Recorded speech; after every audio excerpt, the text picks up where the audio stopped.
മതകോടതി, രാഷ്ട്രീയ കോടതി മാറി മാറി വിസ്തരിച്ചിട്ട് ചെറുപ്പക്കാരൻ ഒരു കുറ്റവും കണ്ടില്ല. അതാ അവൻ്റെ തിളക്കം. ആ യേശുവിനെ ആരാധിക്കാനും കൂടെ ഓടാനും യേശുവിന് വേണ്ടി പടഞ്ഞു വീഴാനുമൊക്കെ നമ്മളൊരു ആരാണ്ട് പറഞ്ഞൊരാവേശത്തിൽ ഇറങ്ങിയതല്ല. ആ വ്യക്തിത്വ മഹിമ നാം അനുഭവിക്കുന്നത് കൊണ്ട് ഇറങ്ങുകയാ. ഒരു ദോഷവുമില്ലാത്തവൻ, ഒരു കുറ്റവുമില്ലാത്തവൻ. ഹല്ലേലൂയ. അതാണ് മനുഷ്യത്വത്തിൻ്റെ തിളക്കമെന്ന് പറയുന്നത്. ആ കർത്താവിന് തന്നെ ദൈവത്വത്തിന് മഹത്വമുണ്ട്. സാധാ ഒരു ദൈവമല്ല, പിന്നെ മഹത്വവാനായ ദൈവം. യേശുവിൻ്റെ ദൈവത്വത്തിൻ്റെ മഹത്വവും മനുഷ്യത്വത്തിൻ്റെ തിളക്കവും കൂടെ സമഞ്ജസമായി സമ്മേളിപ്പിക്കപ്പെട്ടിരിക്കുന്ന വിശിഷ്ട കൃതികൾ 21 അതിനെയാണ് എന്താ വിളിക്കുക? ലേഖനങ്ങളെന്ന് വിളിക്കുക. വായിക്കണം നന്നായിട്ട്. ഒരു ബാധയും നിൻ്റെ കൂടാരത്തിനടുക്കയിൽ യേശുവിൻ്റെ നാമത്തിൽ ആമേൻ. ചിലരുടെ വേദോസ വായന അത്രയും നീളമേ ഉള്ളൂ. 91 സങ്കീർത്തനത്തിലെ വാക്യം വായിച്ചു കഴിയുമ്പോൾ അന്നത്തേക്കൊരു സംതൃപ്തിയായി കിടന്നൊരൊറ്റ ഉറക്കോപിൻ. എൻ്റെ കാര്യം ഞങ്ങളെ താങ്ങുകൾ ഉണർന്നിരിക്കുന്നു, പകൽ മുഴുവനും കാത്തോണേ. അടുത്ത പ്രാർത്ഥനയും കഴിഞ്ഞതേ തിരക്കിലേക്ക് ഇറങ്ങുക. വേദോസ്തവുമായിട്ട് വലിയ ബന്ധമില്ലാത്ത ആളുകളെ പലരും. അഥവാ വായിച്ചാലും സങ്കീർത്തന ഭാഗങ്ങൾ കൊണ്ടൊക്കെ തൃപ്തിപ്പെടുക, അല്ലെങ്കിൽ സുവിശേഷ ഗ്രന്ഥങ്ങളുടെ ചില ഉപമകളും കഥകളുമൊക്കെ കൊണ്ട് തൃപ്തിപ്പെടുക. പക്ഷേ ലേഖനങ്ങളെ വായിക്കണം നന്നായി. യൂത്ത്സ് ഒത്തിരി പേരുണ്ട്, അവരോട് ഞാൻ പ്രത്യേകം പറയുന്നു, മക്കളെ, എന്താ തള്ളേണ്ടത്, എന്താ കൊള്ളേണ്ടത്, എന്താ വേണ്ടത്, എന്താ വേണ്ടാത്തത്, എന്താണ് ആകേണ്ടത്, എന്താണ് ആകരുതാത്തത്, എന്ത് കഴിക്കണം, എന്ത് കഴിക്കരുത്, എന്ത് ഉടുക്കണം, എന്ത് ഉടുക്കരുത്, ആരോടുകൂടെ മുട്ടണം, തട്ടണം, ഉരുമണം, ഒരയണം, ആരോടുകൂടെ അത് പാടില്ല. ഈ വസ്തുതകൾ വ്യക്തമാക്കി തരുന്നത് ലേഖനങ്ങളിലാണ്. വിശ്വാസിയാ, പക്ഷേ അവിശ്വാസിയുമായിട്ട് ഇണയില്ല പെണ്ണ. അവിശ്വാസിയുമായിട്ട് സകല ഇടപാടുകൾ, ലോകവുമായിട്ട് ഒരുമാതിരി ഇഴുകിച്ചേർന്ന് ആഡംബരങ്ങളിലും ആർഭാടങ്ങളിലും ഒക്കെ അങ്ങ് മുഴുകിച്ചേർന്ന് പോവുക. പക്ഷെ അതിനോടെല്ലാം വിട പറഞ്ഞിട്ട് ആഠ്യത്വമുള്ളൊരു ആത്മീയതയ്ക്ക് ഉടമകളാകണമെങ്കിൽ ലേഖനങ്ങളിലേക്ക് മടങ്ങി വന്നേ പറ്റൂ. Back to epistles. 21 ലേഖനങ്ങളുടെ സംസ്കാരത്തെ നാം നമ്മിലേക്ക് ആവാഹിക്കണം. അപ്പോഴാണ് നമ്മുടെ ആത്മീയത നേരെയാകുന്നത്. ആത്മീയത എന്നൊക്കെ പറയുന്നൊരു പ്രയോഗം പറയാറുണ്ടോ, കേൾക്കാറുണ്ടോ? ആത്മീയത, വാട്ട് ഈസ് ആത്മീയത? എന്താ സ്പിരിച്വാലിറ്റി എന്നൊക്കെ പറയുന്നത്? യഥാർത്ഥ ആത്മീയതയ്ക്ക് നമുക്ക് വ്യക്തമായ ദിശാബോധം നൽകുന്ന പുസ്തകങ്ങളാണ് ഏതാ? ലേഖനം. വേദപുസ്തകം മൊത്തം നമുക്കങ്ങനെ ദിശാബോധം തരുന്നുണ്ട്, പക്ഷേ ലേഖനങ്ങൾ പ്രത്യേകിച്ച്. അതുകൊണ്ട് ലേഖന പഠനത്തിന് സമയമെടുത്തോണം. ഈ ഉപവാസം തീരുന്നതിന് മുമ്പേ 21 ലേഖനം ഒന്ന് വായിച്ചു തീർക്കണമെന്നൊരു താല്പര്യം ഉണ്ടാകണം. WhatsApp, YouTube, Facebook, Twitter, Instagram വഴിയൊക്കെ തോണ്ടി അതിൻ്റെ പായലെ തട്ടി വീണ് മൂക്കും മുറിഞ്ഞ് ആകപ്പാടെ വല്ലാത്ത ഇടപാടായി മാറാതെ ലേഖനങ്ങളെ മറിക്കണം. റോമാലേഖനം 1-ാം അധ്യായം മുതൽ യൂദായുടെ ലേഖനം അവസാനത്തെ വാക്യം വരെ ശ്രദ്ധയോടെ വായിച്ച് ഗ്രഹിച്ച് അത് നമുക്ക് നൽകുന്ന വ്യവസ്ഥിതികളെ നിരുപാധികം അംഗീകരിക്കുമ്പോൾ നമ്മിൽ രൂപപ്പെട്ടു വരുന്നൊരു ആത്മീയതയുണ്ട്. ആ ആത്മീയതയ്ക്കാണ് നമ്മൾ പാട്ടുപാടേണ്ടത്. യേശുവെ പോലെയാകുവാൻ. അതൊക്കെ പാടാറുണ്ട് വൈബ്രേഷനൊക്കെ ഇട്ട്. പക്ഷേ യേശുവെ പോലൊന്നും ആകുന്നില്ല എത്ര ഉപവാസം ഇരുന്നിട്ടും. അതിൻ്റെ കാരണം ലേഖനങ്ങളും നാമും തമ്മിലൊരു ബന്ധമില്ലാത്തതാണ്. യേശുവെ പോലെ ആകുക എന്ന് പറഞ്ഞാൽ മനുഷ്യത്വത്തിൻ്റെ തിളക്കത്തിലേക്ക് വരിക എന്നുള്ളതാണ്. യേശുവെ പോലെ ആകുക എന്നുള്ള പാട്ട് ആരെഴുതിയതാ? ഇതൊരു മൗനോ പാസ്റ്ററുടെ, ബിജു പാസ്റ്ററുടെ വിശ്വാസികൾ എന്നെ അച്ചടക്കമുള്ളവരാണെന്നറിയാം. അങ്ങനെ ഇങ്ങനൊന്നും കയറി മിണ്ടുകയല്ല, മൗനമാമിക്കുക. യേശുവെ പോലെ ആകുവാൻ, യേശുവിൻ വാക്ക് കേൾക്കുവാൻ എന്നുള്ള പാട്ട് ആരെഴുതിയതെന്ന് അറിയത്തില്ലേ? ഒരു എംപോസിഷനെ മണം അടിക്കുന്നുണ്ട്, പെട്ടെന്ന് പറഞ്ഞു. ഇത്രയും കാലമായിട്ട് ആ പാട്ട് ആരെഴുതിയതെന്ന് അറിയത്തില്ലെങ്കിൽ കഷ്ട. എന്തതിശയമേ ദൈവത്തിൻ സ്നേഹം, അതാരെഴുതിയ പാട്ട? ആരാ? പി വി തോമേ. വെരി ഗുഡ്, ഓക്കെ, അതറിയാം. അപ്പോൾ ഈ പാട്ടുകൾ കിട്ടിയത് പാടുന്നു എന്നുള്ളതല്ല, അത് ആരെഴുതിയെന്നൊന്നും നമ്മളെ തിരക്കാറില്ല. യഹോവൻ്റെ ഇടയനാകുന്ന എനിക്ക് മുട്ടുണ്ടാകില്ല, ആരെഴുതിയതാ ആ പാട്ട്? അത് ദാവീദ്, അതറിയാം. എബ്രായ കവികളെക്കുറിച്ചൊക്കെ അറിയാം നമുക്ക്, നമ്മുടെ നാട്ടിലെ പുള്ളികളെ ഒന്നും അറിയത്തില്ല. യേശുവെ പോലെ ആകുക എന്നുള്ള ആ ആശയം ഗംഭീരമാണ്. മലയാളിക്ക് പാട്ട് തന്നത് മലയാളിയല്ല, ഒരു സായിപ്പാണ്, വി നാഗൽ സായിപ്പ്. സമയമാം രഥം എന്ന പാട്ട് എഴുതിയ അദ്ദേഹം തന്നെയാണ് യേശുവെ പോലെയാകുവാൻ എന്ന പാട്ട് എഴുതിയത്. നമ്മളതൊക്കെ പാടാറുണ്ട്. പക്ഷേ അതാകേണ്ടതിന് നമുക്ക് പ്രചോദനം നൽകുന്ന ഗ്രന്ഥങ്ങളാണ് ഏതാ? ലേഖനങ്ങൾ. ഇനി ഞാൻ ഒരു കാര്യം കൂടെ പറഞ്ഞിട്ട് തുടങ്ങാം. യേശുവിൻ്റെ മനുഷ്യത്വത്തിൻ്റെ തിളക്കം നമ്മൾ അറിയുന്നത് അനുകരിപ്പാനാണ്. അനുകരിപ്പാൻ മറന്നു പോകരുത്. യേശുവെ പോലെ എന്ത് ചെയ്യാനാ? ആകാൻ. അതാണ് അനുകരിക്കുക എന്ന് പറയുന്നത്. എന്നാൽ ദൈവത്വത്തിൻ്റെ മഹത്വം അറിയുന്നത് അനുകരിപ്പാനല്ല, ആശ്രയിപ്പാനും ആരാധിപ്പാനുമാണ്. യേശു ദൈവമാണെന്ന് അറിയുന്ന ഒരാൾക്ക് മാത്രമേ അവനെ ആരാധിക്കാൻ പ്രചോദനമുണ്ടാകുകയുള്ളൂ. ആരാധിപ്പാൻ മാത്രമല്ല, ആശ്രയിപ്പാനൊരു പ്രചോദനമുണ്ടാകുകയുള്ളൂ. അപ്പോൾ യേശുവിൻ്റെ മനുഷ്യത്വം അറിഞ്ഞിട്ട് എന്തോ ചെയ്യണം? അനുകരിക്കണം. കുറിച്ചോണം. മനുഷ്യത്വം അറിഞ്ഞിട്ട് അനുകരിക്കണം, ദൈവത്വം അറിഞ്ഞിട്ട് ആശ്രയിക്കുകയും ആരാധിക്കുകയും ചെയ്യണം. മനസ്സിലായോ?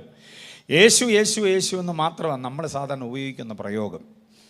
യേശു യേശു എന്ന് മാത്രം ഉപയോഗിക്കുന്നത് അത്ര പന്തിയല്ല. ഒന്നുകിൽ യേശുവിനോട് ചേർത്ത് യേശു ക്രിസ്തു, അല്ലെങ്കിൽ ക്രിസ്തു യേശു, അല്ലെങ്കിൽ ബിജുപാസ് മുമ്പേ പറഞ്ഞ പോലെ കർത്താവായ ക്രിസ്തു യേശു. അതെനിക്കിഷ്ടമുള്ളൊരു പ്രയോഗം. അത് കേട്ടപ്പോൾ എനിക്ക് ഭയങ്കര സന്തോഷം തോന്നി. മിക്കവാറും യേശു യേശു എന്ന ഉപദേശവർഗം എല്ലാം പറയുക കർത്താവായ ക്രിസ്തു യേശു, അല്ലെങ്കിൽ ക്രിസ്തു യേശു, അല്ലെങ്കിൽ യേശു ക്രിസ്തു എന്ന് ചേർത്ത് പറയണം. യേശു യേശു യേശു എന്ന് മാത്രം പറയരുത്. നമ്മൾ പാടുന്ന പാട്ടുകളിലെല്ലാം യേശു യേശു എന്ന് മാത്രമേ ഉള്ളൂ. എൻ്റെ യേശു എനിക്ക് നല്ലവൻ, അറിയാലോ, അതിനകത്ത് ആര് മാത്രമേ ഉള്ളൂ? തുണ എനിക്ക് യേശുവേ. പാട്ടുകളിലെല്ലാം അങ്ങനെയാണ്. യേശു യേശു എന്ന പ്രയോഗം. യേശു മാറാത്തവൻ, യേശു മാറാത്തവൻ. അത് പാടി നമ്മളങ്ങ് ശീലിച്ചു പോയി.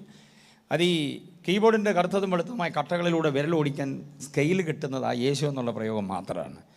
കർത്താവായ ക്രിസ്തു യേശു എന്നൊക്കെ പാട്ട് എഴുതി വെച്ചാൽ ഇവർക്ക് വായിക്കാൻ ഭയങ്കര പാടാണെന്ന് തോന്നുന്നു. അതുകൊണ്ടാണ് എന്തോ മാത്രമായി പോയത് യേശു. പക്ഷേ ലേഖനങ്ങൾ വായിച്ചു നോക്കി, പൗലോസിൻ്റെ ലേഖനങ്ങൾ വായിച്ചു നോക്കി, അതിനകത്ത് വിശേഷണം ഉണ്ട്. ദൈവത്വത്തിൻ്റെ അനുഗ്രഹീതമായിരിക്കുന്നൊരു സമ്മേളനം നാമ സമന്വയങ്ങളിലുണ്ട്. പൗലോസ് പറയുന്നത് യേശു എന്ന് മാത്രമല്ല, ഒരിടത്ത് മാത്രമേ പറയുന്നുള്ളൂ, യേശുവിൻ്റെ ചൂടടയാളം ഞാൻ എൻ്റെ ശരീരത്തിൽ വഹിച്ചിരിക്കുന്നു. ബാക്കിയുള്ളിടത്തെല്ലാം പറയുന്നത് എൻ്റെ കർത്താവായ ക്രിസ്തു യേശുവിനെ കുറിച്ചുള്ള പരിജ്ഞാനം. വേറെടുത്ത് പറയുന്നു കർത്താവായ ക്രിസ്തു യേശുവിനെ നിങ്ങൾ കൈക്കൊണ്ടതുപോലെ. അപ്പോൾ പൗലോസിൻ്റെ ഉപയോഗങ്ങളിലെല്ലാം എന്തോ വരുന്നുണ്ട്? കർത്താവ്, ക്രിസ്തു, യേശു. അതുകൊണ്ട് ക്രിസ്തു യേശു എന്നോ അല്ലെങ്കിൽ യേശു ക്രിസ്തു എന്നോ പറയണം. അതിൻ്റെ അടിസ്ഥാനം ഞാൻ പറയാം, ശ്രദ്ധിച്ചോണം. ഇതൊക്കെ ഇതിൻ്റെ ബാലപാഠങ്ങൾ, അത് അറിഞ്ഞിരിക്കണം, അതിനുവേണ്ടി പറയുക. ക്രിസ്തു യേശു എന്ന് പറഞ്ഞാൽ ആശയത്തിൻ്റെ വ്യാപകത്വം എന്താണെന്നറിയാമോ? ക്രിസ്തു അഭിഷക്തൻ, മഹത്വപൂർണനായി ഉത്തുംഗ പ്രതാപത്തിൽ കഴിഞ്ഞിരുന്നവൻ, ഏറ്റവും ഉന്നതത്തിൽ പ്രതാപശാലിയായി ദൈവമായി കഴിഞ്ഞിരുന്നവൻ താഴേക്ക് ഇറങ്ങി വന്നു. അതാണ് യേശു. അവന് നിങ്ങൾ എന്തോ പേരിടണം? യേശുവെന്ന് പേരിടണം. അപ്പൊ ക്രിസ്തു യേശു എന്ന് പറഞ്ഞാൽ, കുഞ്ഞുങ്ങൾ ശ്രദ്ധിച്ചോണം, യൂത്ത്സ് ശ്രദ്ധിക്കാൻ വേണ്ടി പറയുക, ക്രിസ്തു യേശു എന്ന് പറഞ്ഞാൽ ഫ്രം എബവ് ടു ബിലോ, അങ്ങനെ ഒരു തത്വമാണ്. ഉന്നതത്തിലായിരുന്നവൻ, അല്ല അത്യുന്നതത്തിലായിരുന്നവൻ, സമാനത പറയുവാനില്ലാത്ത ഒരു തട്ടകത്തിലായിരുന്നവൻ എന്നെയും നിങ്ങളെയും തേടി ഇങ്ങനെ താഴോട്ട് ഇറങ്ങി വന്നു. ആ വരവിനെ ക്രിസ്തു യേശു എന്ന് പറയുന്നത്. എന്ന് പറഞ്ഞാൽ ഫ്രം എബവ് ടു ബിലോ. മനസ്സിലായില്ലേ? അങ്ങനെയാണെങ്കിൽ യേശു ക്രിസ്തു എന്ന് പറഞ്ഞാൽ എന്തുവാ എൻ്റെ അർത്ഥം? From below to above. നമ്മെ തേടി താഴേക്ക് ഇറങ്ങി വന്നവൻ, ക്രൂശിലെ മരണത്തോളം അനുസരണമുള്ള ദാസനായി വിനീത വിധേയനായി മാറിയവനെ ദൗത്യ നിർവഹണം കഴിഞ്ഞപ്പോൾ ദൈവം അവനെ അങ്ങ് ഉയർത്തി. എല്ലാറ്റിനും മീതെ, എല്ലാറ്റിനും മീതെ, എല്ലാവർക്കും മീതെ, എല്ലാ നാമത്തിനും മീതെ, സകല മുഴങ്കാലും മടങ്ങത്തക്ക നിലയിൽ അവനെ ഏറ്റവും ഉയർത്തി. അതാണ് യേശു ക്രിസ്തു എന്ന് പറയുന്നത്. ഹല്ലേലൂയ. അപ്പോൾ ഓർത്തോണം, ഒന്നുകൂടെ ഞാൻ ആവർത്തിക്കാം. ക്രിസ്തു യേശു എന്ന് പറഞ്ഞാൽ നമ്മെ തേടി ഉയരത്തിലും താഴേക്ക് വന്നവൻ. യേശു ക്രിസ്തു എന്ന് പറഞ്ഞാൽ താഴെ നമുക്ക് വേണ്ടി രക്ഷാകര ദൗത്യം നിവർത്തിച്ചനന്തരം സ്വർഗോന്നതികളിലേക്ക് കരേറിയവൻ. അതിൻ്റെ കൂട്ടത്തിൽ കർത്താവെന്നും കൂടെ പറഞ്ഞാൽ എന്തായിരിക്കും? പരമാധികാരിയായവൻ. യഹോവ തന്നെയാണ് കർത്താവെന്ന് പറയുന്നത്. അറിയാമോ? യഹോവ യഹോവ എന്ന നാമം യഹൂദന്മാർ ഉപയോഗിക്കത്തില്ല. അവർക്ക് പേടിയായിരുന്നു. ആ നാമത്തിൻ്റെ പരിപാവനത, അതിൻ്റെ പവിത്രത, അതിൻ്റെ അനന്യത, അതിൻ്റെ അത്യുന്നതത്വം നിമിത്തമായി അവർ യഹോവ എന്ന നാമം ഉപയോഗിക്കത്തില്ല. അതിന് പകരം അവർ രൂപപ്പെടുത്തിയ ഒരു നാമമാണ് ഏത്? ലൗഡ്, കർത്താവ്. അപ്പോൾ യഹോവ എന്ന നാമം ഉച്ചരിക്കാൻ വൃഥാ എൻ്റെ നാമം എടുക്കരുതെന്ന പ്രമാണം അവർക്കുള്ളത് കൊണ്ട് യഹോവ എന്ന നാമം ഉച്ചരിപ്പാൻ അവർക്ക് ഭയമായിരുന്നു. അതിന് പകരം അവർ ഉപയോഗിക്കുന്നതാണ് ഏത്? കർത്താവ്, ലോഡ്. ആ കർത്താവ് എന്ന നാമമാ പൗലോസ് യേശുവിന് കൊടുക്കുന്നത്. അപ്പോൾ യേശു ആര് തന്നെയാ? സാക്ഷാൽ യഹോവ തന്നെയാ. വിശ്വസിക്കുന്നവർ എത്ര പേരുണ്ട്? ആ യഹോവ മാറാത്തവനാണെന്ന്, ആ യഹോവ മറക്കാത്തവനാണെന്ന്, ആ യഹോവ നന്മയൊന്നും മുടക്കാത്തവനാ, ആ യഹോവ നിന്നെ അനർത്ഥങ്ങളിൽ മറയ്ക്കുന്നവനോ. വിശ്വസിക്കുന്നവർ കർത്താവിനെ സ്തുതിച്ചേ. യഹോവയെ നാം അറിയുകയാ ലേഖനങ്ങളിലൂടെ. യഹോവയാണ് നാം അനുഭവിക്കുന്നത്. നമ്മൾ പാടാറുണ്ട്, എം ഇ ചെറിയാച്ചൻ സാറിൻ്റെ പാട്ടാണത്. യേശു മാറാത്തവൻ, യേശു മാറാത്തവൻ, യേശു മാറാത്തവൻ, ഹാ എത്ര നല്ലവൻ. എന്ന സുഖമുള്ള പാട്ടാണ് അത് പാടുമ്പോൾ. എം ഇ ചെറിയാച്ചൻ സാറൊക്കെ കർത്തൃ സന്നിധിയിലേക്ക് ചേർക്കപ്പെട്ടിട്ട് എത്ര കാലമായി, പക്ഷേ പാട്ടിൻ്റെ ജീവൻ ഇന്ന് വരെ പോയിട്ടില്ല. അതാണ് പഴയ പാട്ടുകളും പുതിയ പാട്ടുകളും തമ്മിലുള്ള വ്യത്യാസം. പുതിയ പാട്ടുകളുടെ പ്രത്യേകത എന്താണെന്നറിയാമോ? പാട്ടുകാരൻ പച്ച ജീവനത്തോടെ ഇരിക്കുമ്പോഴേ പാട്ട് മരിച്ചു പോവുക. അതാണ് ഇപ്പോഴത്തെ പാട്ടിൻ്റെ പ്രത്യേകത. പാട്ടുകാരൻ ജീവനോട് ഇരിക്കുമ്പോഴേ പാട്ട് എന്ത് ചെയ്യുന്നു? പക്ഷേ പാട്ടുകാരൻ മരിച്ചിട്ട് വർഷങ്ങൾ പലത് കഴിഞ്ഞു. 200-230 വർഷത്തിന് മുമ്പ് ദൈവദാസന്മാർ എഴുതിയ പാട്ടുകൾ നമ്മളിപ്പോഴും പുതുക്കത്തോടെ പാടുന്നുണ്ട്. മനസ്സിലായില്ലേ? ആശ്വാസമേ എനിക്കേറെ തിങ്ങിടുമ്പോൾ ഇന്നും പാടുമ്പോൾ എന്നെ ഒരാശ്വാസമാണെന്നറിയാമോ? 1880 മുമ്പ് എഴുതിയ പാട്ടാണത്. 1880, 1900 മുമ്പ്, 1880 മുമ്പ് എഴുതിയ പാട്ടാണ്. ആ പാട്ടുകാരൻ മരിച്ചിട്ട് എത്ര വർഷമായി? അതാരാ പാട്ടുകാരൻ? ആശ്വാസമേ എനിക്ക് ഇറത്തിങ്ങിടും എന്നുള്ള പാട്ട് എഴുതിയ പാട്ടുകാരനാരാ? ഫോട്ടോ വെച്ചുകാർക്ക് ഒന്നും അറിയത്തില്ല. അദ്ദേഹത്തിൻ്റെ പേരാണ് മോശവത്സല ശാസ്ത്രികൾ. മോശവത്സല ശാസ്ത്രികൾ. ദേവേശ യേശുപര, അതൊക്കെ അദ്ദേഹത്തിൻ്റെ പാട്ടാ. മനസ്സിലായല്ലോ? ഈ പാട്ടുകളൊക്കെ ഗംഭീര പാട്ടുകളാണ്. നെയ്യാറ്റിൻകര സ്വദേശി, ഹാഫ് മലയാളി ഹാഫ് തമിഴ് ആയിട്ടുള്ള ദേവദാസിന് ഒത്തിരി പാട്ടുകളുണ്ട്. പാട്ടുകളുടെ പിന്നിൽ ആരാ എന്നുള്ള കാര്യം കൂടെ ഒന്ന് അന്വേഷിക്കണം. കുഞ്ഞുങ്ങൾക്ക്, മമ്മിമാർക്ക് അറിയത്തില്ല, പിന്നെ കുഞ്ഞുങ്ങളെ എങ്ങനെ അറിയാൻ പറ്റും? അപ്പം നിങ്ങൾക്ക് മൊത്തത്തിൽ അറിവില്ലാതെ പോയാൽ അതൊരു വലിയ അപാകതയായിരിക്കും. പപ്പമാരെയൊക്കെ അറിയണം പാട്ടുവിചാരങ്ങൾ, അതിൻ്റെ പിന്നിൽ ആരായിരുന്നു എന്നുള്ള വസ്തുത നന്നായിട്ട് അറിയണം. അപ്പോഴാണ് നമുക്കൊന്നുകൂടി ഒരു പ്രചോദനമാകുന്നത്. എം ഇ ചെറിയാച്ചൻ സാറിൻ്റെ ഒത്തിരി പാട്ടുകളുണ്ട്. ആ പാട്ടിലൊരെണ്ണമാണ് ഞാൻ മുമ്പേ പറഞ്ഞ യഹോവ എന്ത് ചെയ്യാത്തവനാ? യേശു മാറാത്ത. അപ്പം യഹോവ മാറാത്തവനാണെന്നാണ്. ഞാൻ നിങ്ങളുടെ ദൈവമായ യഹോവയാകുന്നു, ഞാൻ മാറാത്തവൻ, അതുകൊണ്ട് നിങ്ങൾ മുടിഞ്ഞു പോകാതിരിക്കുന്നു. മനസ്സിലായില്ലേ? ആ യഹോവ എന്ന നാമം എം ഇ ചെറിയാച്ചൻ സാർ പാട്ടിലേക്ക് കൊണ്ടുവന്നപ്പോൾ ഏത് നാമമാക്കി മാറ്റി? യേശു എന്ന നാമമാക്കി മാറ്റി എന്നുള്ളതേ ഉള്ളൂ. സാക്ഷാൽ അത് ആര് തന്നെയാണ്? യഹോവ തന്നെയാണ്. അപ്പം നമ്മിൽ നിന്ന് മാറത്തില്ലെന്ന് പറഞ്ഞത് ആരാ? യഹോവ മാറത്തില്ലെങ്കിൽ പിന്നെ ആര് മാറിയാൽ നമുക്കെന്നാ? ആരുമില്ല പാസ്റ്ററെ, ആരുമില്ല പാസ്റ്ററെ എന്നും പറഞ്ഞ് കരഞ്ഞുകൊണ്ട് നടക്കുക. അപ്പോഴും ഉള്ളവൻ പറയും, ഞാനുണ്ട് കൂടെ, ഞാൻ മാറത്തില്ലല്ലോ, ഞാൻ മാറത്തില്ലല്ലോ, ഞാനുണ്ടല്ലോ നിൻ്റെ കൂടെ, നിൻ്റെ രാത്രികളിലും പകലുകളിലും ഞാനില്ലേ കൂടെ, നീ ഒറ്റയ്ക്കല്ലല്ലോ മുറിക്കകത്ത്, ഞാനില്ലേ കൂടെ. ആ സാന്നിധ്യം, ആ സാഖിത്വം അനുഭവിപ്പാൻ നമുക്ക് കഴിഞ്ഞാൽ മതി. യേശു മാറാത്തവൻ, യേശു മാറാത്തവൻ, അങ്ങനെ നമ്മൾ പാടി അങ്ങ് ശീലിച്ചു പോയി. അതേ യഹോവ നമ്മളോട് പറയുന്നുണ്ട്, ഞാൻ നിന്നെ മറക്കാത്തവനാണ്. മാറാത്തവനാണെന്നുള്ളതിൻ്റെ ബാക്കി എവിടെ? ദൈവം ഏത് ചോദ്യമൊന്നും ചോദിക്കരുത്. പാസ്റ്റർ പ്രസംഗിച്ചുകൊണ്ട് നിന്നാൽ മതി, ഞങ്ങളിങ്ങനെ കേട്ടോണ്ടിരിക്കാം. പക്ഷേ ചോദ്യം ചോദിക്കാതെ എനിക്ക് അങ്ങോട്ട് പോകാൻ പറ്റത്തില്ലല്ലോ. മലാഖി വരിക. പറഞ്ഞേ, വെരി ഗുഡ്. മലാഖി 3 മലാഖി 3 ഒറ്റ മലാഖിയേ ഉള്ളൂ. 3-ാം അധ്യായത്തിൻ്റെ 6-ാം വാക്യം, പകുതി മാർഗാൻറ്റി കൊടുക്കുക. 3-ാം അധ്യായത്തിൻ്റെ 6-ാം വാക്യത്തിൽ പറയുന്നു, യഹോവയായി ഞാൻ മാറാത്തവൻ, അതുകൊണ്ട് യാക്കോബിൻ്റെ പുത്രന്മാരെ നിങ്ങൾ മുടിഞ്ഞു പോകാതിരിക്കുന്നു. ഈ വാക്യത്തെയാണ് അദ്ദേഹം യേശു മാറാത്തവൻ, യേശു മാറാത്തവൻ എന്ന് നമ്മളെ പാടി അങ്ങ് അനുഭവത്തിലേക്ക് കൊണ്ടുവന്നത്. ഇതേ യഹോവ തന്നെ പറയുന്നുണ്ട്, ഞാൻ മറക്കാത്തവനാണ്. പെറ്റമ്മ മറന്നാലും ഞാൻ നിന്നെ മറക്കത്തില്ല. അപ്പോൾ കർത്താവ് എന്ത് ചെയ്യത്തില്ല? മാറത്തില്ല. പിന്നെ ആ വാക്യം അറിയാമോ? 49:15. യെശയ്യാവ് 49:15. പെറ്റമ്മ തൻ്റെ കുഞ്ഞിനെ മറക്കുമോ? അവൾ മറന്നാലും ഞാൻ നിന്നെ മറക്കത്തില്ല. മറക്കത്തില്ല. അപ്പോൾ ഓർത്തോണം, മാറാത്തവനാണ്, പിന്നെ മറക്കാത്തവനുമാണ്. അപ്പോൾ അങ്ങനെയാണെങ്കിൽ ഞാൻ ചോദിക്കുന്നൊരു ചോദ്യം, 49:15. കറക്റ്റ്. യേശു മാറാത്തവൻ, യേശു മാറാത്തവൻ എന്ന് പാടുന്ന പോലെ ഈ വാക്യം കൂടെ ചേർത്ത് വെച്ചൊന്ന് പാടി നോക്കി. പാട്ടുകാരെന്തി?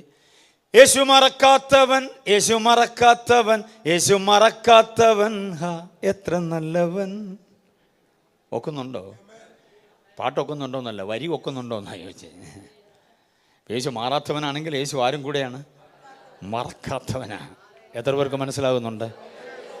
മറന്നു മറന്നു മറന്നു. ഒത്തിരി പേര് നമ്മളെ മറന്ന പരാതിയുമായിട്ടാണ് നമ്മൾ നടക്കുക. പലരും നമ്മളെ മറന്നതിൻ്റെ നൊമ്പരം നെഞ്ചകത്തിൽ കൊണ്ടു നടക്കുന്നവരാണ് നമ്മൾ. മറന്നു പാസേ. നേരിട്ട് ഞങ്ങളോട് പറഞ്ഞിട്ടുണ്ട് പലരും, മറന്നു പാസേ, അവൻ രക്ഷപ്പെടട്ടെ എന്നും പറഞ്ഞാൽ ഞാൻ അവനേക്കാൾ പഠിക്കാൻ മിടുക്കനായിരുന്നു. ഞാൻ വഴിമാറിയത് അനിയനെ പഠിപ്പിക്കാൻ വേണ്ടിയാണ്. ഞാൻ ജോലി ചെയ്ത് അവനെ പഠിപ്പിച്ചു, ഞാൻ ജോലി ചെയ്ത് അവളെ പഠിപ്പിച്ചു. ചേട്ടത്തി പറയുന്ന അല്ലെങ്കിൽ അനിയത്തി പറയുന്ന പഠിച്ച് വലുതായിട്ട് അവൾ രക്ഷപ്പെട്ട് കഴിഞ്ഞപ്പം അവൾ രക്ഷപ്പെടാൻ വഴിമാറി എന്നെ എന്തോ ചെയ്തു? മറന്നു. മറവിയുടെ നൊമ്പരം ഉള്ളിൽ പേറുന്ന ഒത്തിരി പേർക്ക് ഈ വാക്യം ആശ്വാസമാണ്. ഞാൻ മറക്കത്തില്ലെന്ന്. ഞാൻ നിന്നെ എന്തോ ചെയ്യത്തില്ല? മറക്കത്തില്ല. അപ്പോൾ ഈ കർത്താവ് യേശു മറക്കാത്തവനാണ്, മാറാത്തവനാണ്. ഒരു വാക്യം ഇങ്ങനെയുണ്ട്, ഞാൻ നിൻ്റെ നന്മയൊന്നും മുടക്കത്തില്ല. വായിച്ചിട്ടുണ്ടോ അങ്ങനെ വാക്യം? നിൻ്റെ നന്മയൊന്നും മുടക്കുകയില്ല. അങ്ങനെയാണെങ്കിൽ ആ മുടക്കുകയില്ലെന്നുള്ള അത് ആ പാട്ടിനകത്തോട്ട് ഒന്ന് ചേർത്ത് വെച്ച് പാടി നോക്കിക്കേ. യേശു മുടക്കാത്തവൻ, യേശു മുടക്കാത്തവൻ, യേശു മുടക്കാത്തവൻ, എത്ര നല്ലവൻ. സാക്ഷ്യം പറയാൻ സമയം തന്ന മുടങ്ങിയ കാര്യം പറയാനേ ഉണ്ടാവുള്ളൂ. നേരം തുടങ്ങിയതാ ഭാഷ, പക്ഷേ മുടങ്ങി.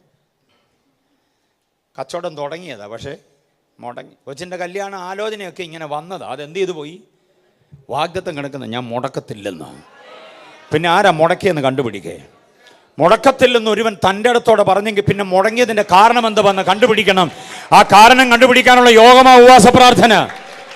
7, 10, 11 ഒക്കെ ഇരിക്കുന്നത് നന്മ മുടങ്ങിയതിൻ്റെ കാരണം കണ്ടുപിടിക്കണം.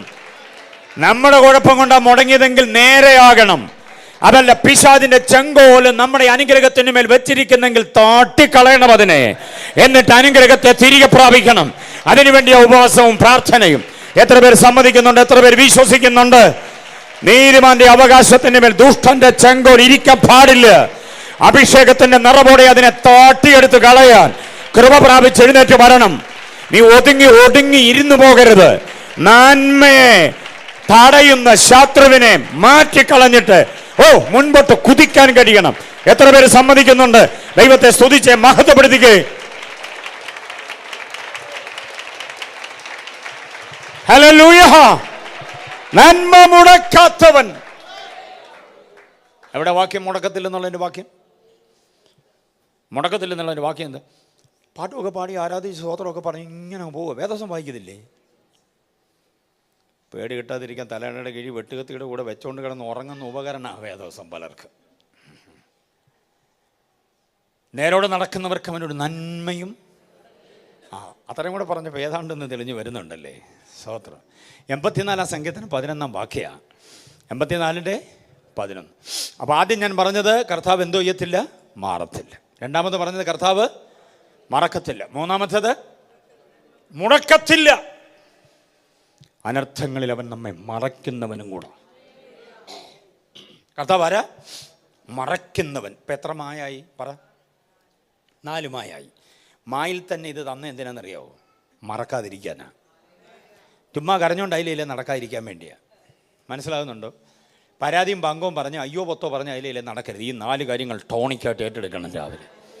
ഇനി അങ്ങോട്ട് പറയാൻ പോകുന്ന ക്രിസ്തു പരിജ്ഞാനത്തിൻ്റെ ചിന്തകൾ. അതിന് മുമ്പിൽ ഞാനൊരു അതിൻ്റെ ഒരു ഗ്രൗണ്ട് വർക്ക് ചെയ്തതാണ്. നമ്മുടെ കർത്താവ് ആരാ? എന്നിൽ നിന്ന് എന്തോ ചെയ്യത്തില്ല? മാറത്തില്ല. എന്നെ ഒരിക്കലും എന്തോ ചെയ്യത്തില്ല? മറക്കത്തില്ല. എൻ്റെ നന്മ ഒരിക്കലും എന്തോ ചെയ്യത്തില്ല? മുടക്കത്തില്ല. എന്നെ അനർത്ഥത്തിന് വിട്ടുകൊടുക്കാതെ എന്നെ മറയ്ക്കുന്നവനായതുകൊണ്ടാണ് ഇന്ന് പകൽ ഇവിടെ ഇരിക്കുന്നേ. പ്രായമുള്ള മമ്മിമാരും പപ്പമാരൊക്കെ ഉണ്ടല്ലോ, കാണുമ്പോൾ വളരെ സന്തോഷമുണ്ട് നിങ്ങളെ. കൊറോണ വന്ന് ആഞ്ഞു പിടിച്ചിട്ട് നിങ്ങളെ വിട്ടുകൊടുത്തില്ല കർത്താവ്. മനസ്സിലായോ? നിങ്ങളുടെ കൂട്ടുകാർ പലരും പോയി, അവരൊക്കെ ഭിത്തിയെ തൂങ്ങി, അറിയാമോ?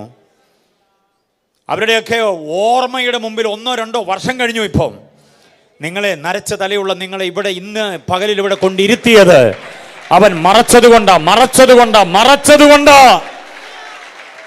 ഹല്ലേലൂയ. തലമുറയുടെ നന്മ കാണാൻ ബാക്കിയാക്കിയതാ കർത്താവ്, മറച്ചതാ കർത്താവ്. അവൻ തൻ്റെ തുവലുകൾ കൊണ്ട് നമ്മെ എന്തോ ചെയ്യുന്നു? 91 സങ്കീർത്തനം 3 വാക്യമാണ്. തുവലുകൾ കൊണ്ട് മറയ്ക്കുന്ന കർത്താവ്. ഈ 4 കാര്യങ്ങൾ മറക്കരുത്. ഈ 4 കാര്യങ്ങളും മറ്റേ കോറസ് പോലെ ചേർത്ത് പാടണം കൂടെ. പിശാച് നമ്മുടെ അടുക്ക വന്ന് കിന്നരിക്കാൻ വരും, പേടിപ്പിക്കാൻ, ഭയപ്പെടുത്താൻ, നിരുത്സാഹപ്പെടുത്താൻ. മനസ്സിലായോ? അന്നേരം ഈ പാട്ടുകൾ, ഈ കോറസ് പാടണം. ഏത് കോറസ്? യേശു മാറാത്തവൻ ഹാ, യേശു മറക്കാത്തവൻ ഹാ, എത്ര നല്ല. യേശു മുടക്കാത്തവൻ ഹാ, എത്ര നല്ലവൻ. യേശു മറയ്ക്കുന്നവൻ ഹാ, എത്ര നല്ലവൻ. എം പി ചാക്കോ സാറ് കർത്താവിൻ്റെ സന്നിധിയിൽ ഇമ്പങ്ങളുടെ തീരത്ത് വിശ്രമിക്കും. പുള്ളി വഴക്കുണ്ടാക്കാനൊന്നും വരത്തില്ല, ധൈര്യമായിട്ട് പാടിക്കൂ. അദ്ദേഹത്തിൻ്റെ പാട്ടിൻ്റെ കോറസിനോട് ചേർത്ത് നമ്മൾ എന്തോ ചെയ്യുന്നു? ഇതും കൂടെ ചേർത്ത് പഠിക്കുമ്പോൾ ആത്മീയ ജീവിതത്തിൻ്റെ ഒരു പുതിയ പ്രത്യാശയായി മാറും. ധൈര്യത്തോടിരിക്കണം. ഉപവാസ പ്രാർത്ഥന നമ്മുടെ ഉള്ളിലേക്ക് ഒരു ആർജവത്വം സമ്പാദിക്കുന്നതാണ്. ആർജവത്വം, പദപ്രയോഗം മറക്കരുത്. ഒരു ആർജവത്വം. രണ്ടാമതൊരു പദം മറക്കരുത്, അതിജീവന ശേഷി. ചിലതിനെ വകഞ്ഞു മാറ്റിയിട്ട് അതിജീവനം പ്രാപിക്കുക. ചില പ്രതിസന്ധികളുണ്ട്, ചില വല്ലാതെ നമ്മളെ ഒടുക്കിക്കളയുമെന്നൊക്കെ വാതുകെട്ടി നിൽക്കുന്ന ചില പോരുകളുണ്ട്. അതിനെ വകഞ്ഞു മാറ്റി കയറി വരാനുള്ള അതിജീവനത്തിൻ്റെ ശേഷി, അത് പ്രാപിക്കാനാണ് ഉപവാസ പ്രാർത്ഥന. മനസ്സിലായോ? ആവശ്യമില്ലാത്ത പദപ്രയോഗങ്ങളൊന്നും വായിൽ വരരുത്. ക്ഷീണാവസ്ഥയും പാപ്പരത്വം, പരാധീനത, ഇല്ലായ്മയും വല്ലായ്മയും അരിഷ്ടതാവസ്ഥയൊന്നും വെളിപ്പെടുത്തുന്ന ഒറ്റ വാചകം പോലും വായി വരരുത്. വായിൽ നിന്ന് പറിച്ചു കളയേണ്ട 9ാമത്തെ ദിവസം പറിച്ചു കളയേണ്ട 3 പദങ്ങളെ ഞാൻ പറയാം. പറിച്ചു കളയാൻ സന്തോഷമാണോ? എന്തുവന്ന് കേൾക്കാതെ സന്തോഷമാണെന്ന് പറയുന്നത്? എന്തുവാണേലും സന്തോഷമാണെന്നുള്ള ആ താല്പര്യം, ആ സമർപ്പണം എനിക്കിഷ്ടമാണ്. 1, വയ്യ. അത് മേലെ മിണ്ടിയേക്കരുത്. ചേട്ടാ, നിങ്ങൾ പറയുന്ന പോലെയല്ലേ എനിക്ക് വയ്യെന്ന്. മനുഷ്യനെ വയ്യ ഒരു ദിവസം എത്ര പ്രാവശ്യം പറയും? വയ്യെന്ന്. വേറൊരു പദമുണ്ട്, അയ്യോ. അങ്ങോട്ട് പോകുമ്പോഴും ഇങ്ങോട്ട് പോകുമ്പോഴും എല്ലാം എന്താ പറയും? അയ്യോ. ഈ അയ്യോ എന്ന് പറഞ്ഞാൽ എന്തുവാണെന്നറിയാവോ? വിശ്വാസികൾക്ക് അറിയാവോ? നമ്മൾ കർത്താവേ, യേശുവേ, എൻ്റെ ദൈവമേ എന്ന് വിളിക്കുന്നത് പോലെ ഹൈന്ദവ സ്നേഹിതർ അവരുടെ ദൈവത്തെ വിളിക്കുന്നതാണ് അയ്യനേ എന്ന് വിളിക്കുന്ന വിളി ലോപിച്ചാണ് എന്തോ ആയത്? അയ്യോ. വിളിച്ചാൽ പുള്ളി വിളിപ്പുറത്തേക്ക് വരും. വിളിപ്പുറത്ത് വന്നാൽ പിന്നെ ഇറക്കി വിടാൻ എന്നെ പാടാന്നറിയാവോ? അതിനാ നിനക്കിവിടെ കാര്യമെന്ന് ദൈവദാസൻ ചോദിക്കും. അത് കുഞ്ഞുഞ്ഞമ്മ എന്നെ വിളിയോടെ അതുകൊണ്ട് ഞാൻ വന്നാന്ന് പറഞ്ഞാൽ, തങ്കമ്മ, ചിന്നമ്മ, അന്നമ്മ, ജോശാമ്മ, മേഴ്സി, ഷൈനി വിളിയോടെ വിളിയായി എന്നെ. അയ്യോ എന്ന് വിളിക്കുക. 1000 പ്രാവശ്യം വിളിക്കുമ്പോൾ 1 പ്രാവശ്യമെങ്കിലും വരണ്ടേ? അങ്ങനെ വന്നാ പാസ്റ്ററേ. ആവശ്യമില്ലാത്ത വയ്യാവിലിയൊന്നും വരുത്തി വെക്കല്ലേ. നമുക്ക് പറയാൻ പറ്റുന്ന പദമല്ല അത്. ഏത്? അയ്യോ. അടുത്ത 3ാമതൊരു പദമുണ്ട്, ഇല്ല. സുഖമുണ്ടോ? ഇല്ല. വല്ലതും കഴിച്ചോ? ഇല്ല. കാശുണ്ടോ? ഇല്ല. മക്കളാരെങ്കിലും വിളിച്ചായിരുന്നോ? ഇല്ല. പാസ് ഇതുവഴി വന്നോ? ഇല്ല. ഉപവാസ പ്രാർത്ഥന നടക്കുക, വരുന്നോ? ഇല്ല. എന്താ പറഞ്ഞാലും എന്തേ പറയുള്ളൂ? ചിലരുടെ വായിൽ നിന്ന് മാറാത്തൊരു വാക്കാത് ഇല്ല. എല്ലാം ഉണ്ടെങ്കിലും ഇല്ലായ്മ മാത്രം പറയും. വയ്യ, അയ്യോ, ഇല്ല. ഇത് 9ാമത്തെ ദിവസം വേരോടെ പിഴുതു പോകണം. അങ്ങനെ പിഴുത് കളഞ്ഞാലേ അതിജീവനത്തിൻ്റെ ശേഷി ഉണ്ടാവുകയുള്ളൂ. ഇത് സ്ഥിരം പറഞ്ഞു കഴിഞ്ഞാൽ ഉണ്ടല്ലോ, പിന്നെ അത് തന്നെ ആയിരിക്കും എപ്പോഴും. യേശുവിൻ്റെ നാമത്തിലെ പദങ്ങളെ നമ്മൾ ചുരുട്ടിയെടുത്ത് കളയുകയാവായിന്ന്. ആമേൻ. കർത്താവ് മുടക്കത്തില്ല, കർത്താവ് മറയ്ക്കുന്നവനാ. കർത്താവ് മാറത്തില്ല, കർത്താവ് മറയ്ക്കുന്നവനുമാ. കർത്താവ് എപ്പോഴും ഓർക്കുന്നവനുമാണെങ്കിൽ പിന്നെന്തിനാ ഇല്ല പറയുന്നേ? പിന്നെന്തിനാ വയ്യ പറയുന്നേ? എന്നെ ശക്തനാക്കുന്നവൻ മുഖാന്തരം ഞാൻ സകലത്തിനും മതിയാകുന്നു. എന്നിൽ വ്യാപരിക്കുന്ന ദൈവശക്തി നിമിത്തമായി യേശുവിന്റെ നാമത്തിൽ, യേശുവിന്റെ നാമത്തിൽ, യേശുവിന്റെ നാമത്തിൽ.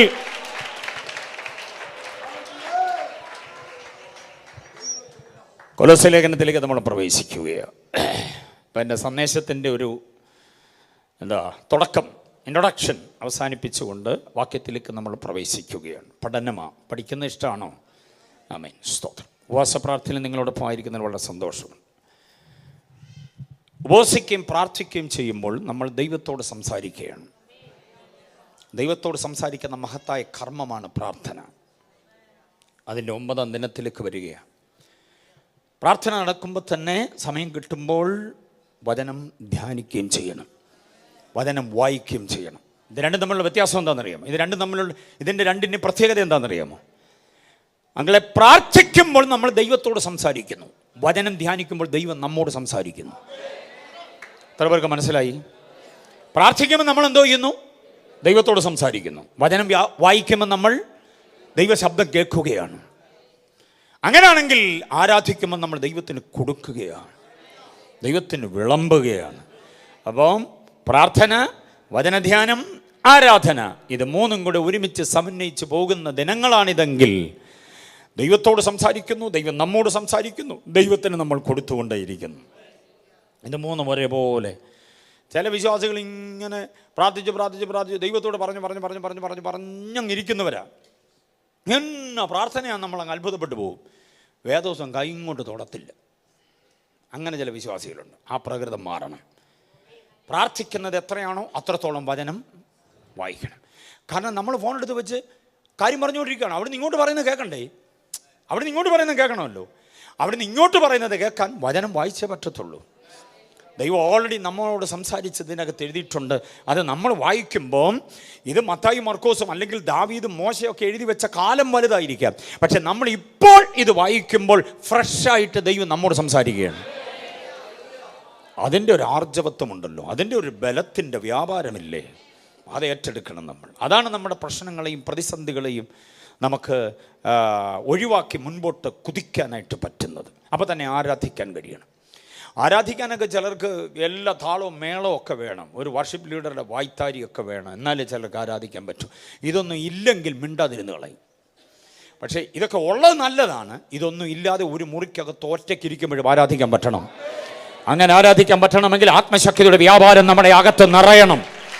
എല്ലായ്പ്പോഴും ആത്മശക്തി നമ്മുടെ അകത്ത് നിറയുമ്പോൾ ഇതൊന്നുമില്ലെങ്കിൽ നമുക്ക് ആരാധിക്കാൻ പറ്റും. ആ ശീലമുള്ളവർക്കായി ഞാൻ ദൈവത്തെ സ്തുതിക്കുക. ഹല്ലേലൂയ.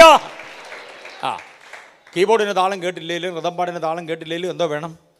ആരാധന വെളിപ്പെടണം, ആരാധന വെളിപ്പെടണം. ഓക്കെ, നമുക്ക് വായിച്ച വാക്യത്തിലേക്ക് വരാം. കൊലോസ്യ ലേഖനം 1:29 വാക്യമാണ് വായിച്ചത്. നമ്മിൽ വ്യാപരിക്കുന്ന വ്യാപാര ശക്തിക്ക് ഒത്തവണ്ണം. ആ ഒത്തവണ്ണം എന്ന പദം മുതൽ നമ്മൾ പഠിച്ചു തുടങ്ങുന്നു. എന്നാൽ അതിനു മുൻപ് കൊലോസ്യ ലേഖനത്തെക്കുറിച്ചൊരു ചെറിയ വിവരണം തരാം. അത് നമുക്ക് പ്രയോജനപ്രദമായ ചിന്തകളായിരിക്കും. കുറിച്ചുകൊള്ളണം.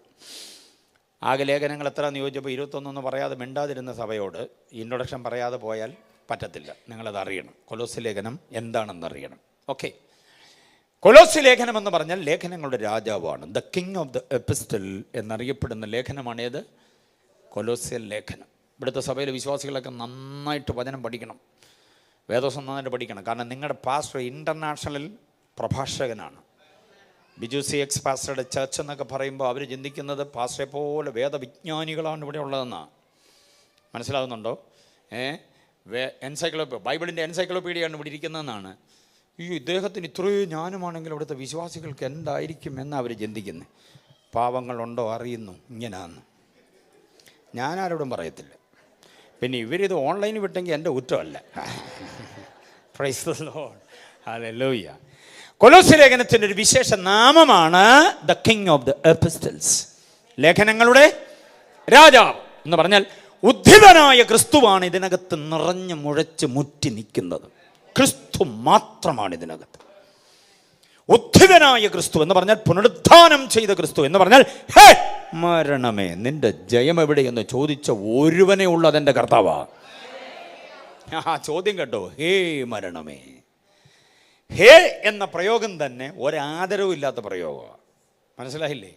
നമ്മുടെ മുമ്പേ പോകുന്ന ഒരാൾ ആളാരാന്ന് അറിയാതെ നമ്മൾ ഹേ എന്ന് വിളിച്ചാൽ അത് അധിക്ഷേപമാണ്, പരിഹാസമാണ്. ഹലോ സർ, ഹലോ എന്ന് വിളിക്കാം, കുഴപ്പമില്ല, അത് മാന്യതയുടെ ഭാഷയാണ്. അല്ലാതെ ഹേ എന്ന് പറഞ്ഞാൽ അത് ആ വ്യക്തിക്ക് നമ്മൾ എന്തോ കൊടുക്കുന്നില്ല, ഒരു പരിഗണനയും ആദരവും അംഗീകരണവും കൊടുക്കാത്ത ഒരു പ്രയോഗമാണ് ഹേ എന്ന് വിളിക്കുന്നത്. യേശു മരണത്തെ വിളിച്ചിരിക്കുന്നത് ഹലോ സർ എന്നല്ല പറഞ്ഞത്. ഹേ മരണമേ, തോറ്റ് തുന്നം പാടിയ, തോറ്റ് തുന്നം പാടിയ ഒട്ടനവധി ആളുകളെ തൻ്റെ പൂണിക്കകത്ത് ഒതുക്കിയിട്ട് എൻ്റെ നേരെ നിന്റെ പണി നടന്നില്ല, നീ തോറ്റുപോയി, നീ താളടിയായി പോയി, അതുകൊണ്ടാണ് വിളിക്കുന്നത് ഹേ മരണമേ. അങ്ങനെ മരണത്തെ തോൽപ്പിച്ച് ജയം പ്രാപിച്ച ക്രിസ്തു യേശുവിൻ്റെ ഔന്നത്യം അതാണ് കൊലോസ്യ ലേഖനത്തിൽ നിറഞ്ഞു നിൽക്കുന്നത്. അതുകൊണ്ട് കൊലോസ്യ ലേഖനത്തെ എന്തോ വിളിക്കുന്നു? ലേഖനങ്ങളുടെ രാജാവ് എന്ന് വിളിക്കുന്നു. ഇതിൻ്റെ തൊട്ടപ്പുറത്ത് മറ്റൊരു ലേഖനമാണ് എഫെസ് ലേഖനം, 6 അധ്യായങ്ങളോടുകൂടി. അതിനാണ് ലേഖനങ്ങളുടെ രാജ്ഞി എന്ന് വിളിക്കുന്നത്. The queen of the epistles എന്നറിയപ്പെടുന്നത് ഏതാണ്? എഫെസ് ലേഖനം. അപ്പോൾ എഫെസ് ലേഖനം രാജ്ഞിയും കൊലോസ്യ ലേഖനം രാജാവുമാണ് എന്ന് നമ്മൾ അറിയണം. Price the Lord. ഓക്കെ, കൊലോസ്യ ലേഖനം 4 അധ്യായമാണുള്ളത്. 4 അധ്യായത്തിൽ പ്രധാനമായും 3 വിഷയങ്ങളാണ് അടക്കം ചെയ്തിട്ടുള്ളത്. 4 അധ്യായങ്ങളെ 3 വിഷയങ്ങളാക്കി നമുക്ക് വിഭജിച്ച് പഠിക്കാം. ആ 3 വിഷയങ്ങളൊന്ന് എഴുതിക്കോണം. 1, 2, 3 എന്ന് അക്കമിട്ട് കുറിച്ചുകൊള്ളണം. ഒന്നാമത്തേത് ദ ഡീറ്റി ഓഫ് ക്രൈസ്റ്റ്, ക്രിസ്തുവിൻ്റെ അല്ലെങ്കിൽ യേശുവിൻ്റെ ദൈവത്വം. അതാണ് ഒന്നാമത്തെ വിഷയം. അതിൻ്റെ നേരെ എഴുതണം ചാപ്റ്റർ 1, 1-ാം അധ്യായമാണ് ദ ഡീറ്റി ഓഫ് ക്രൈസ്റ്റ്, ക്രിസ്തുവിൻ്റെ ദൈവത്വം, 1-ാം അധ്യായം. ഞാൻ വിവരിക്കാം, അവിടെ മുതൽ നമ്മൾ തുടങ്ങുക. പക്ഷേ 2, 3 കൂടി എഴുതിയിട്ടാകട്ടെ. രണ്ടാമത്തെ ചിന്ത എഴുതണം the great warnings to the church, സഭയോടുള്ള മഹത്തായ മുന്നറിയിപ്പുകൾ, സഭയോടുള്ള മഹത്തായ മുന്നറിയിപ്പുകൾ. സഭയോടുള്ളത് എന്ന് പറയുമ്പോൾ പ്രത്യേകിച്ച് അത് ഇന്ന് പകൽ ഞാൻ യൂത്ത്സിന് വേണ്ടി മാത്രം ഡെഡിക്കേറ്റ് ചെയ്യുകയാണ്. ഈ യൂത്ത്സ് നമ്മുടെ സഭയിലെ കുഞ്ഞുങ്ങൾ അറിയണം. കുഞ്ഞുങ്ങളെന്ന് പറയുമ്പോൾ ടീനേജ് മുതൽ അങ്ങോട്ടുള്ള കുഞ്ഞുങ്ങൾ അറിയണം. ടീനേജ് മുതൽ അങ്ങോട്ട്, ടീനേജ് തുടങ്ങിയാൽ അങ്ങോട്ട് യൂത്ത്സ് എവിടം വരെയാ? ടീനേജ് ആൻഡ് യൂത്ത്സ്, അവർ 2 കൂട്ടരും അറിയണം. അതിനാണ് 2-ാം അധ്യായത്തിൻ്റെ മുന്നറിയിപ്പ്. 2-ാം അധ്യായമാണ്. അപ്പോൾ 1-ാം അധ്യായം ഡീറ്റി ഓഫ് ക്രൈസ്റ്റ്, യേശുവിൻ്റെ ദൈവത്വം, 1-ാം അധ്യായം. 2-ാം അധ്യായം മഹത്തായ മുന്നറിയിപ്പുകൾ, ചാപ്റ്റർ 2, 2-ാം അധ്യായത്തിലാണ് മുന്നറിയിപ്പുകൾ. ഓക്കെ, ഓൺലൈനിൽ ശ്രദ്ധിക്കുന്നവരും കുറിച്ചുകൊള്ളണം കൊലോസ്യ ലേഖനത്തിൻ്റെ ഈ വിഷയ വിഭജനം. ഓക്കെ, 3-ാമത്തെ ചിന്ത എഴുതണം സ്നാനം, സ്നാനാനന്തര ധർമ്മ കർമ്മങ്ങൾ. സ്നാനം എന്നെഴുതിയിട്ട് ഒരു ഹൈഫനിട്ട് എഴുതണം, സ്നാനാനന്തര ധർമ്മ കർമ്മങ്ങൾ എന്ന് പറഞ്ഞാൽ സ്നാനം എന്താണെന്നും സ്നാനപ്പെട്ട ശേഷം ഒരുവൻ ചെയ്യേണ്ട കടപ്പാടുകൾ, അതാ ധർമ്മകർമ്മങ്ങൾ. അതിൻ്റെ നേരെ എഴുതണം 3, 4 അധ്യായം. 3, 4 അധ്യായമാണ്. 3 വിഷയങ്ങൾ കിട്ടിയോ? 3 വിഷയങ്ങൾ കിട്ടിയില്ലേ? ഓക്കെ, 21 ദിവസത്തിനിടയ്ക്ക് ഒരു ദിവസം ഇങ്ങനെ ക്ലാസ് മോഡലൊക്കെ പോകുന്ന സന്തോഷമാണോ? ഓക്കെ, അതും ആവശ്യമാണല്ലോ. Price the Lord. ഉണർവ് യോഗവും എല്ലാം വേണം. ശാന്തമായി ഇങ്ങനെ കാറ്റ് വീശണം, കൊടുങ്കാറ്റുണ്ടാകണം, പ്രളയം ഉണ്ടാകണം, ഇതെല്ലാം ഇതിനകത്ത് സംഭവിക്കും. Price the Lord. അപ്പോൾ ഇങ്ങനെ ഒരു മന്ദമാരുതൻ വീശുകയാണെന്ന് വിചാരിച്ചാൽ മതി. ഓക്കെ, കഴിഞ്ഞ ദിവസങ്ങളിൽ തുടക്കത്തിലൊക്കെ ബിജുപാസൊക്കെ കയറുമ്പോൾ കൊടുങ്കാറ്റാണ്. കഴിഞ്ഞ ദിവസം ഞാൻ കണ്ടായിരുന്നു വീഡിയോ ഒക്കെ. അപ്പോൾ കൊടുങ്കാറ്റ് മാത്രമായി കഴിഞ്ഞാൽ ശരിയാകത്തില്ല, ഇടയ്ക്കെന്തോ വേണം, ആ മന്ദമാരുതനൊക്കെ വീശണം. Praise the Lord. അപ്പോൾ അതിൻ്റെ ഒരു തലമായത് എന്ന് തിരിച്ചറിഞ്ഞാൽ മതി. അപ്പം 3 വിചാരങ്ങൾ കണ്ടല്ലോ. ഒന്നാമത്തേത് യേശുവിൻ്റെ എന്തുവാ? 1-ാം അധ്യായം. 2-ാം അധ്യായം സഭയോടുള്ള മുന്നറിയിപ്പാണ്. 3-ാം അധ്യായം സ്നാനവും സ്നാനാനന്തര ധർമ്മകർമ്മങ്ങളും. അതിൻ്റെ വിശകലനമാണ് ഇനി തരാൻ പോകുന്നത്. 1, 2, 3. ആദ്യത്തെ വിഷയത്തിലേക്ക് വരാം. ദ ഡീറ്റി ഓഫ് ക്രൈസ്റ്റ്, യേശുവിൻ്റെ ദൈവത്വം. ഒരു വിശ്വാസിയെ സംബന്ധിച്ചിടത്തോളം യേശുവിൻ്റെ ദൈവത്വത്തെക്കുറിച്ച് ആഴത്തിലറിയണം, അപഗ്രഥിച്ച് പഠിക്കണം, കൂലങ്കക്ഷമായി പരിചിന്തനം ചെയ്യണം നമ്മുടെ കർത്താവ് ആരാണെന്നുള്ള കാര്യം. അത് കൊലോസ്യ ലേഖനം ഇത്ര ഭംഗിയായിട്ട് അവതരിപ്പിക്കുന്നു. എല്ലാ ലേഖനങ്ങളിൽ ക്രിസ്തു ദർശനമുണ്ട്, ക്രിസ്തു പരിജ്ഞാനം, ക്രിസ്തു വിജ്ഞാനീയം എന്ന് പറയും. ക്രിസ്തു വിജ്ഞാനീയം. ഓക്കെ, അതെല്ലാ ലേഖനങ്ങളിലുമുണ്ട്, എല്ലാ പുസ്തകങ്ങളിലുമുണ്ട്. പക്ഷേ കൊലോസ്യ ലേഖനത്തിൽ അത് ഇത്തിരി കൂടുതലാണ്, നമ്മളറിയണം. 1-ാം അധ്യായം 12 മുതൽ 27 വരെയുള്ള വാക്യങ്ങളിൽ ക്രിസ്തുവിനെക്കുറിച്ച് പറഞ്ഞിരിക്കുന്ന വിവിധ ചിന്തകൾ അക്കമിട്ട് ഭാഗികമായും പൂർണ്ണമായും ഉപവസിക്കുന്ന മുഴുവൻ ആളുകളുടെയും പരമാർത്ഥ ഹൃദയത്തിലേക്ക് പകർത്തി വയ്ക്കുകയാണ് ഇന്ന് പകൽ. Price the Lord. സമയമൊന്നും നമുക്ക് വിഷയമല്ലല്ലോ, ആണോ?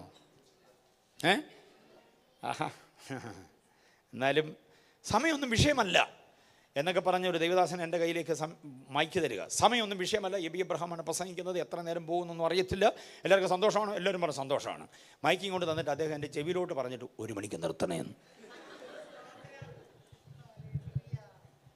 ഞാൻ മൈക്ക് മാറ്റി പിടിച്ച് ചോദിച്ചു. അന്നേരം പറഞ്ഞ് അത് ഷുഗറിന് ഗുളിക കഴിക്കുന്നവരൊക്കെ ഉണ്ട്, അതുകൊണ്ട് അവർക്ക് 1 മണിയാകുമ്പോൾ പോകണം.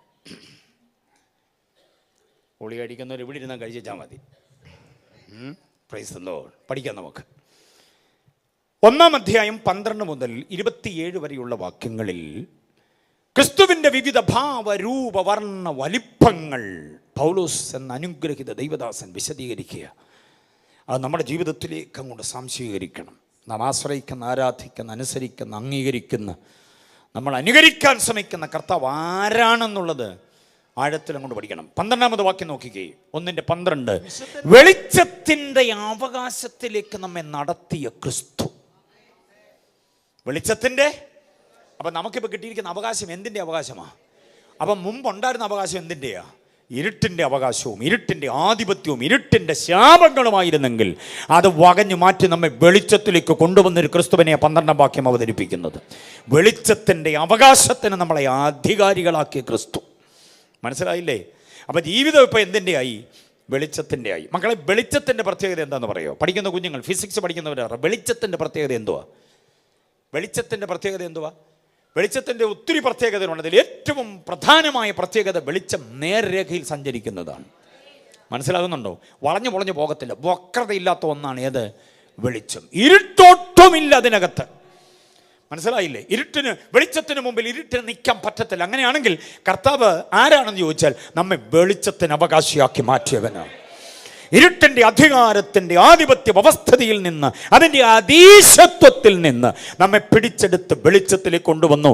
ആ വെളിച്ചം മനുഷ്യ നിർമ്മിത വെളിച്ചമല്ല, ഇരുട്ടൊട്ടുമില്ലാത്ത സാക്ഷാൽ സത്യ വെളിച്ചം തന്നെയാ. ആ വെളിച്ചത്തിന് നമ്മളെ അവകാശികളാക്കി മാറ്റി. വെളിച്ചത്തിൻ്റെ അവകാശത്തിലേക്ക് വന്നവൻ ധാർമ്മിക വിജയമുള്ളവനാ, സാൻമാർഗിക ബോധമുള്ളവനാ, അപജയങ്ങളില്ലാത്തവനാ. അവൻ്റെ വിചാര വികാര വിക്ഷോഭങ്ങൾ തനിമയാർന്ന നിലയിൽ വിശുദ്ധമാണ്, വിശ്വസ്തമാണ്. അതാ വെളിച്ചത്തിൻ്റെ അവകാശം എന്നൊക്കെ പറഞ്ഞ. അതായത് പപ്പയുടെയും മമ്മിയുടെയും അങ്കിളുടെയും ആൻറ്റിയുടെയും പാസ്റ്റർ ആൻറ്റിയുടെയും പാസ്റ്റർ അങ്കിളിൻ്റെയൊക്കെ മുമ്പാകെ പക്ക ആത്മീകനും അവർ മാറി അപ്പുറത്തോട്ട് മാറി ഇടവഴിയിലൂടെ പോകുമ്പോൾ അടച്ച മുറിയിൽ ചെല്ലുമ്പോൾ വേറൊരവസ്ഥയിലുമല്ല. വെളിച്ചത്തിൻ്റെ അവകാശം എന്ന് പറഞ്ഞാൽ രാത്രിയിലും പകലിലും അത് വെളിച്ചം തന്നെയാണ്. അവസരത്തിൻ്റെ ആനുകൂല്യത്തെ മുതലെടുത്തുകൊണ്ട് തിന്മയിലേക്ക് മാറുന്നവനല്ല, വെളിച്ചത്തിൻ്റെ അവകാശത്തിലേക്ക് വന്നവൻ. മനസ്സിലാകുന്നുണ്ടോ?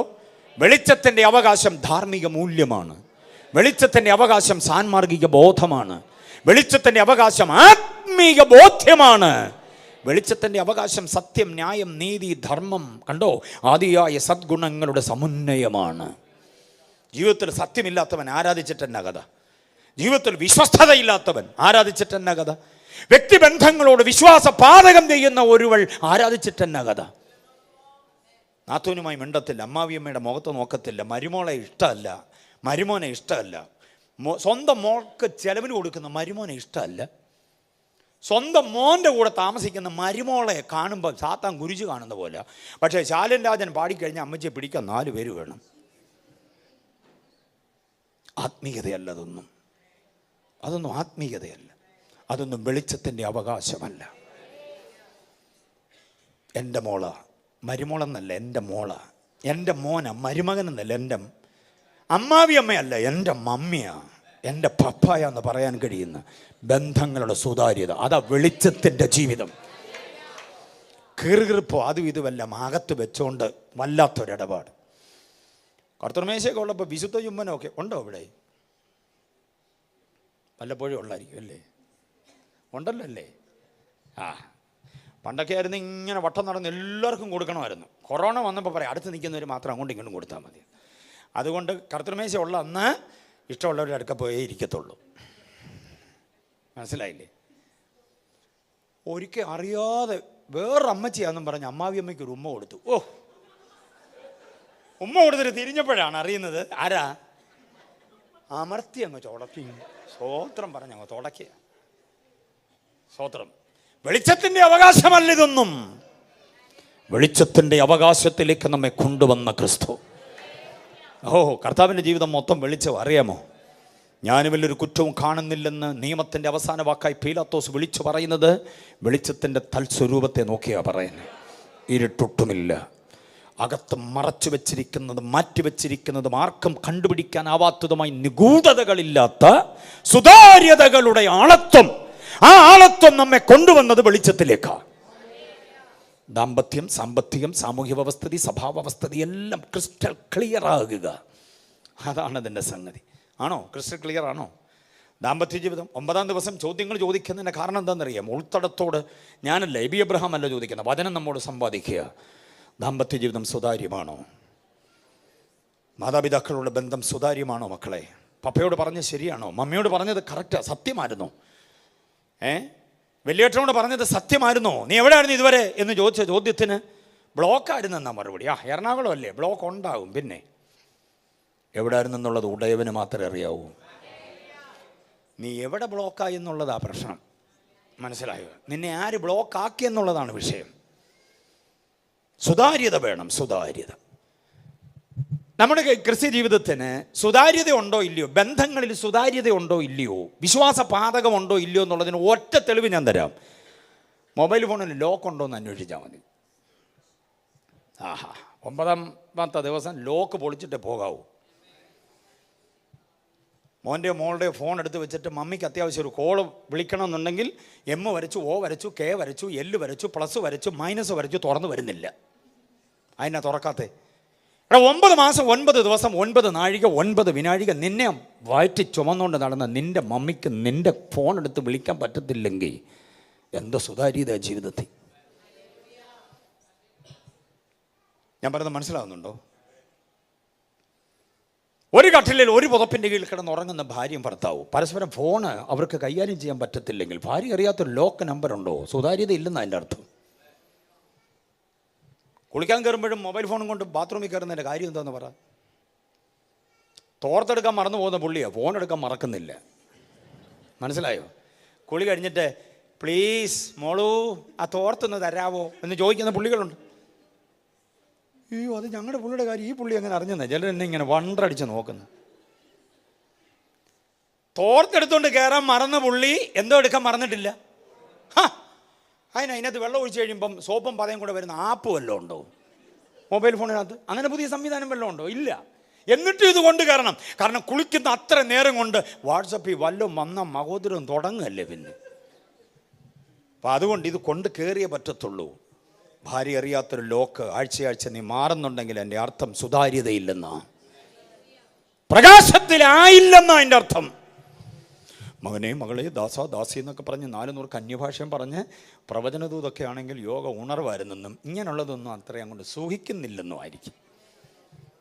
ഇങ്ങനെയൊക്കെ പറയാൻ ഒരാൾ വേണ്ടേ? എല്ലാവരും വന്ന് ബ്ലസ് ബ്ലസ് എന്നും പറഞ്ഞു പോയാൽ തല്ലാനും ഒരാൾ വേണമല്ലോ. സ്വോത്രം. 54 വയസ്സുണ്ട് എനിക്ക്. ഒരുമാതിരിപ്പെട്ടവരെയൊക്കെ തല്ലാനുള്ള പക്വതയുണ്ട്. മനസ്സിലായ? അപ്പച്ചന്മാരെ അമ്മച്ചിമാരെയൊക്കെ വിടുമ്പോഴും ഞാൻ യൂത്ത്സിനെ ഫോക്കസ് ചെയ്യുന്നത്. മമ്മിയോട് നിനക്ക് സുതാര്യതയില്ലെങ്കിൽ, പപ്പയോട് സുതാര്യതയില്ലെങ്കിൽ, നിനക്ക് വേണ്ടി നെറ്റിത്തടം വിയർക്കുന്ന നിൻ്റെ അപ്പനോട് സുതാര്യതയില്ലെങ്കിൽ, രാത്രികളെ പകലാക്കി നിങ്ങളുടെ പഠനത്തിനും ഭാവിക്കും വേണ്ടി പ്രാർത്ഥിക്കുന്ന പാസ്റ്ററോട് നിങ്ങൾക്ക് സുതാര്യതയില്ലെങ്കിൽ നീ വെളിച്ചത്തിൻ്റെ അവകാശത്തിലേക്ക് വന്നിട്ടില്ല. പറയുന്നത് സത്യമാകണം, ചെയ്യുന്നത് ധർമ്മമാകണം, ഇടപെടുന്നത് ന്യായമാകണം. അനാത്മികമായതിലൊന്നും ഇടപെടാൻ പാടില്ല. ഉപവാസ പ്രാർത്ഥന വെറുതെ തുള്ളാൻ വേണ്ടിയുള്ളതല്ല, അരികുരയ്ക്കപ്പെടാൻ വേണ്ടിയുള്ളതാ, ശുദ്ധീകരിക്കപ്പെടാൻ വേണ്ടിയുള്ളതാ, ചെത്തി വെടിപ്പാക്കപ്പെടാൻ വേണ്ടിയുള്ളതാ, യഥാർത്ഥമായ ജീവിതത്തിന്റെ മൂല്യങ്ങളിലേക്ക് വരാനുള്ളത്. അത് വിശ്വസിക്കുന്നവർ കർത്താവിനെ ഒന്ന് സ്തുതിച്ചോ.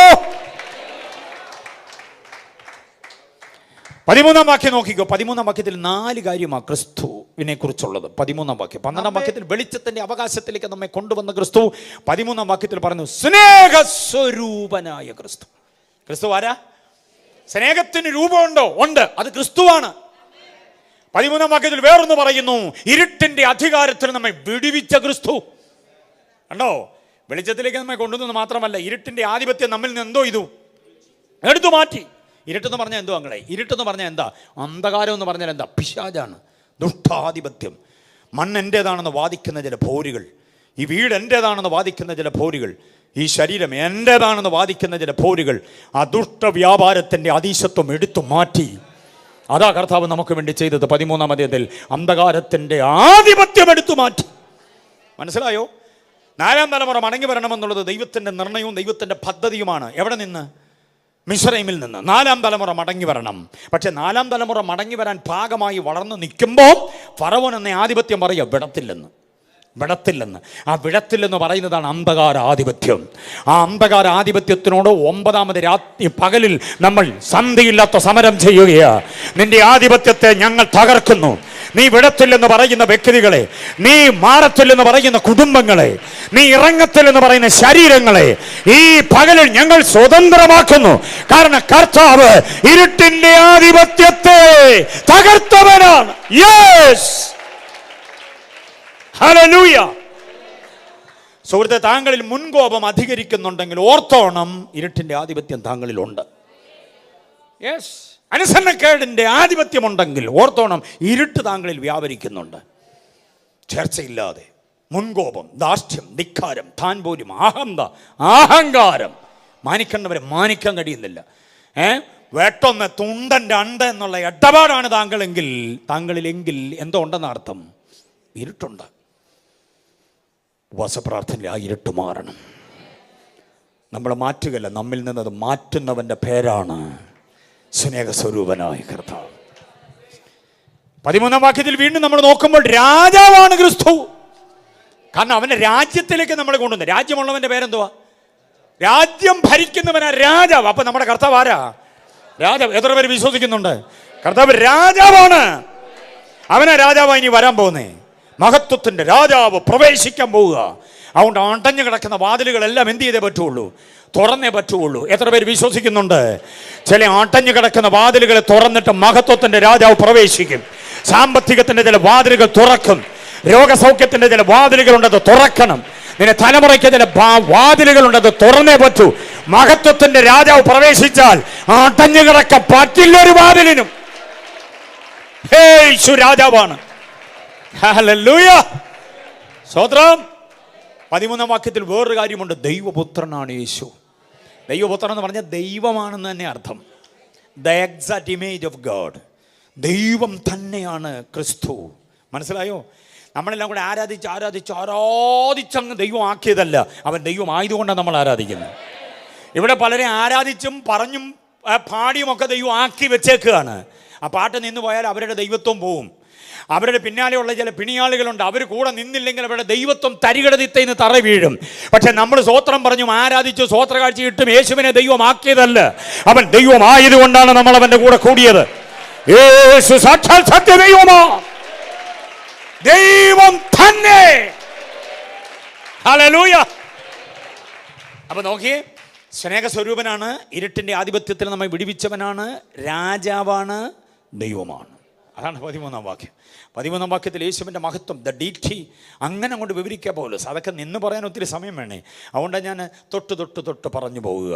അടുത്ത 14-ാം വാക്യത്തിലേക്ക് വരുമ്പോൾ നമ്മുടെ വീണ്ടെടുപ്പുകാരനാണ് യേശു. യേശു ആരാ? വീണ്ടെടുപ്പുകാരനാണ്. ദ റിഡീമർ, നമ്മുടെ വീണ്ടെടുപ്പുകാരൻ. 5 നയാ പൈസയുടെ ചെലവ് നമുക്ക് വരാതെ, ഒരു തുള്ളി ചോര പോലും, ഒരു തുള്ളി വിയർപ്പ് പോലും നമ്മുടെ ശരീരത്തിൽ നിന്ന് പൊടിയാതെ, കുന്ന് കയറാതെ, മല ഇറങ്ങാതെ, പുഴ താണ്ടാതെ, കടൽ നീന്താതെ, കണ്ടോ, വേഗത്തിന് ദണ്ഡനമുണ്ടാക്കി ചോര അർപ്പണം ചെയ്യാതെ, വായിൽ നിന്ന് സഹസ്ര കോടി സ്തോത്രാർപ്പണങ്ങൾ ഉണ്ടാക്കാതെ, നരബലിയോ മൃഗബലിയോ നടത്താതെ, പദയാത്രകളോ തീർത്ഥയാത്രകളോ ചെയ്യാതെ, യാഗയോഗ കർമ്മ കാണ്ഡങ്ങൾ അനുഷ്ഠിക്കാതെ നമ്മെ വീണ്ടെടുത്ത ഒരുവനുണ്ട്. നമ്മുടെ കർത്താവാണ്. ഓ, ആ വീണ്ടെടുപ്പുകാരനെ ഒന്ന് സ്തുതിച്ചേ, ആ വീണ്ടെടുപ്പുകാരനെ ഒന്ന് മഹത്വപ്പെടുത്തിക്കേ. തന്റെ ചോര ചിന്തി വീണ്ടെടുപ്പ്.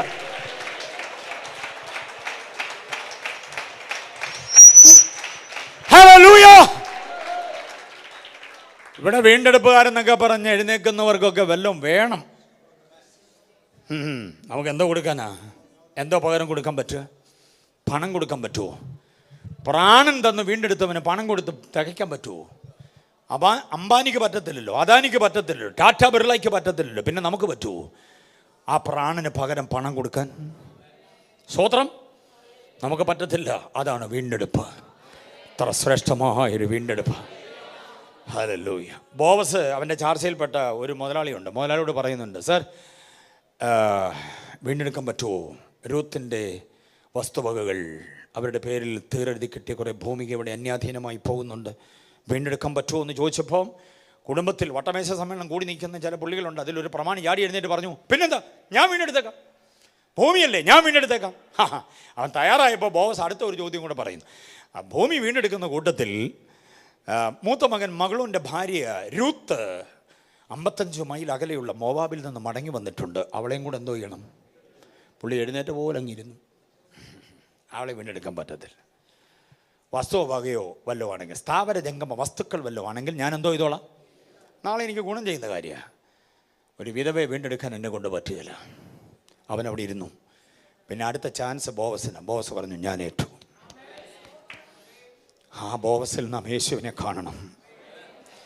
ആർക്കും വേണ്ടാതെ അന്യപ്പെട്ടു പോയ നമ്മെ വീണ്ടെടുക്കാൻ തൻ്റെ പ്രാണൻ നൽകിയ യേശു, ക്രിസ്തു യേശു നമ്മെ വീണ്ടെടുത്തു. എന്നെ കണ്ടിട്ടാ വീണ്ടെടുത്ത്. ഒന്നുമില്ല എന്നിട്ടും വീണ്ടെടുത്തു. ആ ബോവസിൽ യേശുവിനെ കാണണം. ആ രൂത്തിൽ നാം നമ്മളെ കാണണം. മനസ്സിലാകുന്നുണ്ടോ? രണ്ട് കാഴ്ചപ്പാടുകൾ. ഒന്ന്, ബോവസിൽ ആരെ കാണണം? ക്രിസ്തുവിനെ കാണണം. രൂത്തിൽ ആരെ കാണണം?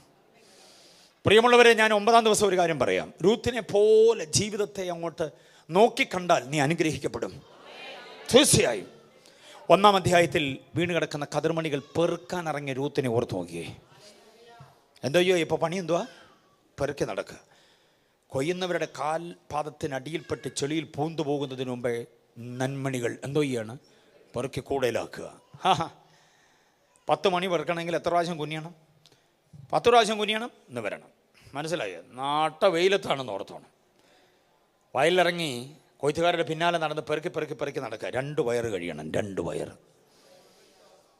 2-ാം അധ്യായത്തിലേക്ക് വരുമ്പോൾ പെറുക്കി നടന്നവളുടെ അനുഗ്രഹത്തിൻ്റെ ആ അവസ്ഥയ്ക്ക് മാറ്റം വരുന്നുണ്ട്. ബോവസ് പറയുക, ഇവിടെ ഇങ്ങനെ പെറുക്കി നടന്നാൽ എത്ര കിട്ടാനാ? നിങ്ങളുടെ കാര്യം ചെയ്യും, കതിരുകൾ വലിച്ചിട്ടേരെ. 2-ാം അധ്യായത്തിൽ എന്തോ കിട്ടുന്നുണ്ടോ അവൾക്ക്? കതിരുകൾ. പെറുക്കി നടക്കുന്നതിൽ നീ വിശ്വസത കാണിച്ചാൽ കതിരുകൾ തരും ദൈവം. 10 മണികൾ കിട്ടണമെങ്കിൽ 10 പ്രാവശ്യം കുനിയണം. മനസ്സിലായോ?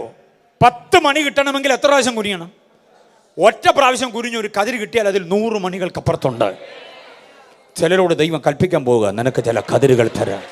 നിന്നെ മറന്നുപോയ ചിലരോട് കർത്താവ് കൽപ്പിക്കാൻ പോവുക, ചില കതിരുകൾ നിന്റെ വഴിയിലിടാൻ, ചില കതിരുകൾ തരാൻ. ചിലരോട് ദൈവം കൽപ്പിച്ചു കഴിഞ്ഞാൽ അവർക്ക് ചെയ്യാതിരിക്കാൻ പറ്റില്ല. കൊയ്ത്തിന്റെ യജമാനനാ പറയുന്നത്, കൊടുത്തേ, നീ കൊടുക്ക്. നിന്റെ കയ്യിൽ ഞാൻ അധികമായി തന്നത് അവർക്ക് കൊടുക്കാൻ വേണ്ടിയാണ്.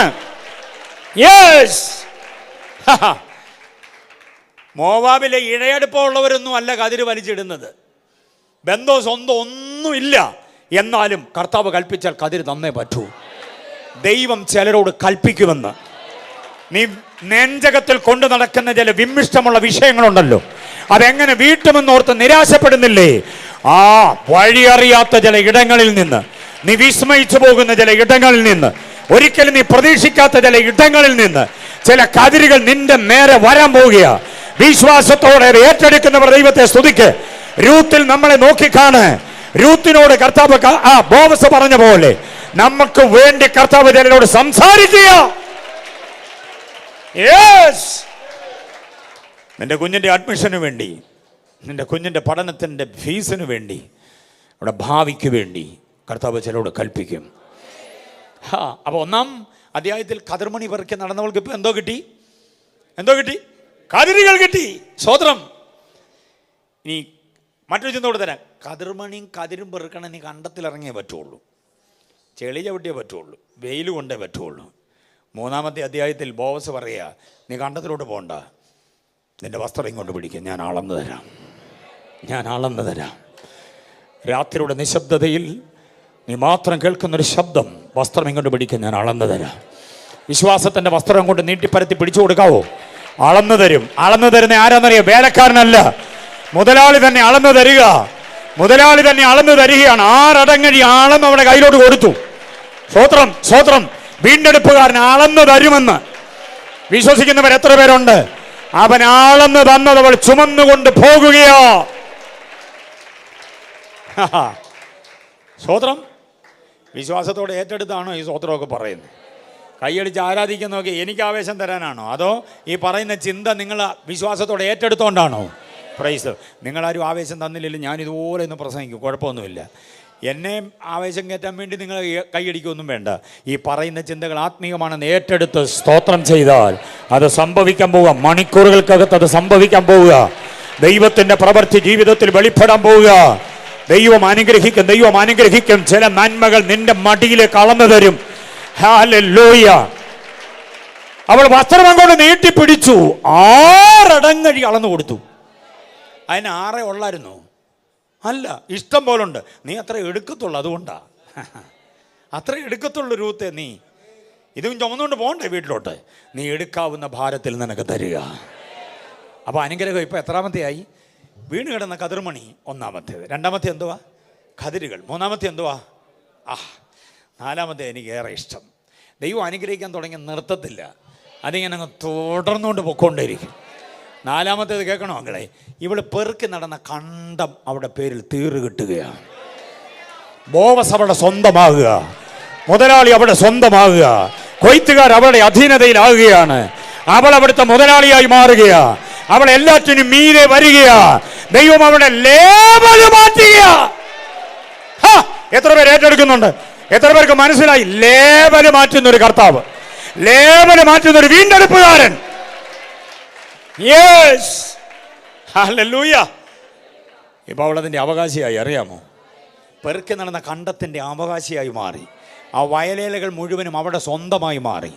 അതിൻ്റെ മൊത്തം തീരെഴുതി കിട്ടിയിരിക്കുന്നത് ബോവസാണ്. ആ ബോവസിനെ അവക്കിങ്ങ് കിട്ടി. സ്വർഗത്തിലെ സകലവിധ ആത്മീയ അനുഗ്രഹങ്ങളുടെയും തീറ് പുത്രനായവന്റെ കയ്യിലാണ്. ആ പുത്രൻ നമ്മുടെ വീണ്ടെടുപ്പുകാരനായപ്പോൾ അവന് കിട്ടിയ നന്മകളുടെ മുഴുവനും അവകാശം എനിക്കും നിങ്ങൾക്കുമാ. വിശ്വാസത്തോടെ ഏറ്റെടുത്ത കർത്താവിനെ സ്തുതിക്ക്. സ്വർഗസ്ഥനായവന്റെ മുഴുവൻ അനുഗ്രഹങ്ങളും ഈ ഭൗതിക തലത്തിൽ വേണ്ട നന്മകളെല്ലാം എല്ലാം എല്ലാം. ഞാനിതിനിടയ്ക്ക് പറഞ്ഞൊരു വാചകം നിങ്ങൾ കേട്ടോ? ലേബൽ മാറ്റുന്ന ദൈവമാണ്. എത്ര പേര് വിശ്വസിക്കുന്നു? ഇവരുടെ ഒരു ലേബൽ എന്തുവരെന്നറിയാമോ? പുറജാതിക്കാരിയാണെന്ന.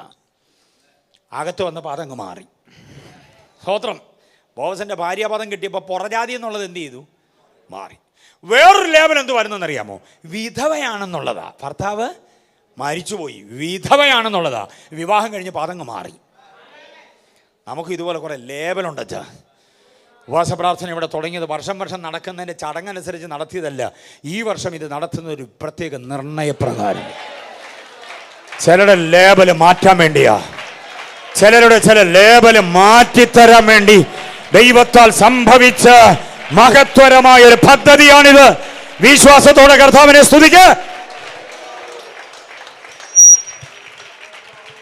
നമുക്ക് ചില ലേബലുണ്ട്, നമ്മളറിയാതെ നാട്ടുകാർ നമുക്ക് ഇട്ടിരിക്കുന്ന ഒരു ലേബൽ. ചില ലേബലുകളൊക്കെ ഉണ്ട്, മനസ്സിലായോ? അത് മാറ്റാൻ നമ്മളെ കൊണ്ട് പറ്റത്തില്ല, പക്ഷെ കർത്താവിനെ കൊണ്ട് പറ്റും. പുള്ളി എങ്ങനെയുണ്ട്? മിടുക്കന കുഴപ്പമൊന്നുമില്ലെന്നൊക്കെ പറഞ്ഞ് നമ്മളെക്കുറിച്ച് ഒത്തിരി പറഞ്ഞിട്ട് അവസാനം പക്ഷേ ഒരു പക്ഷേ വരും.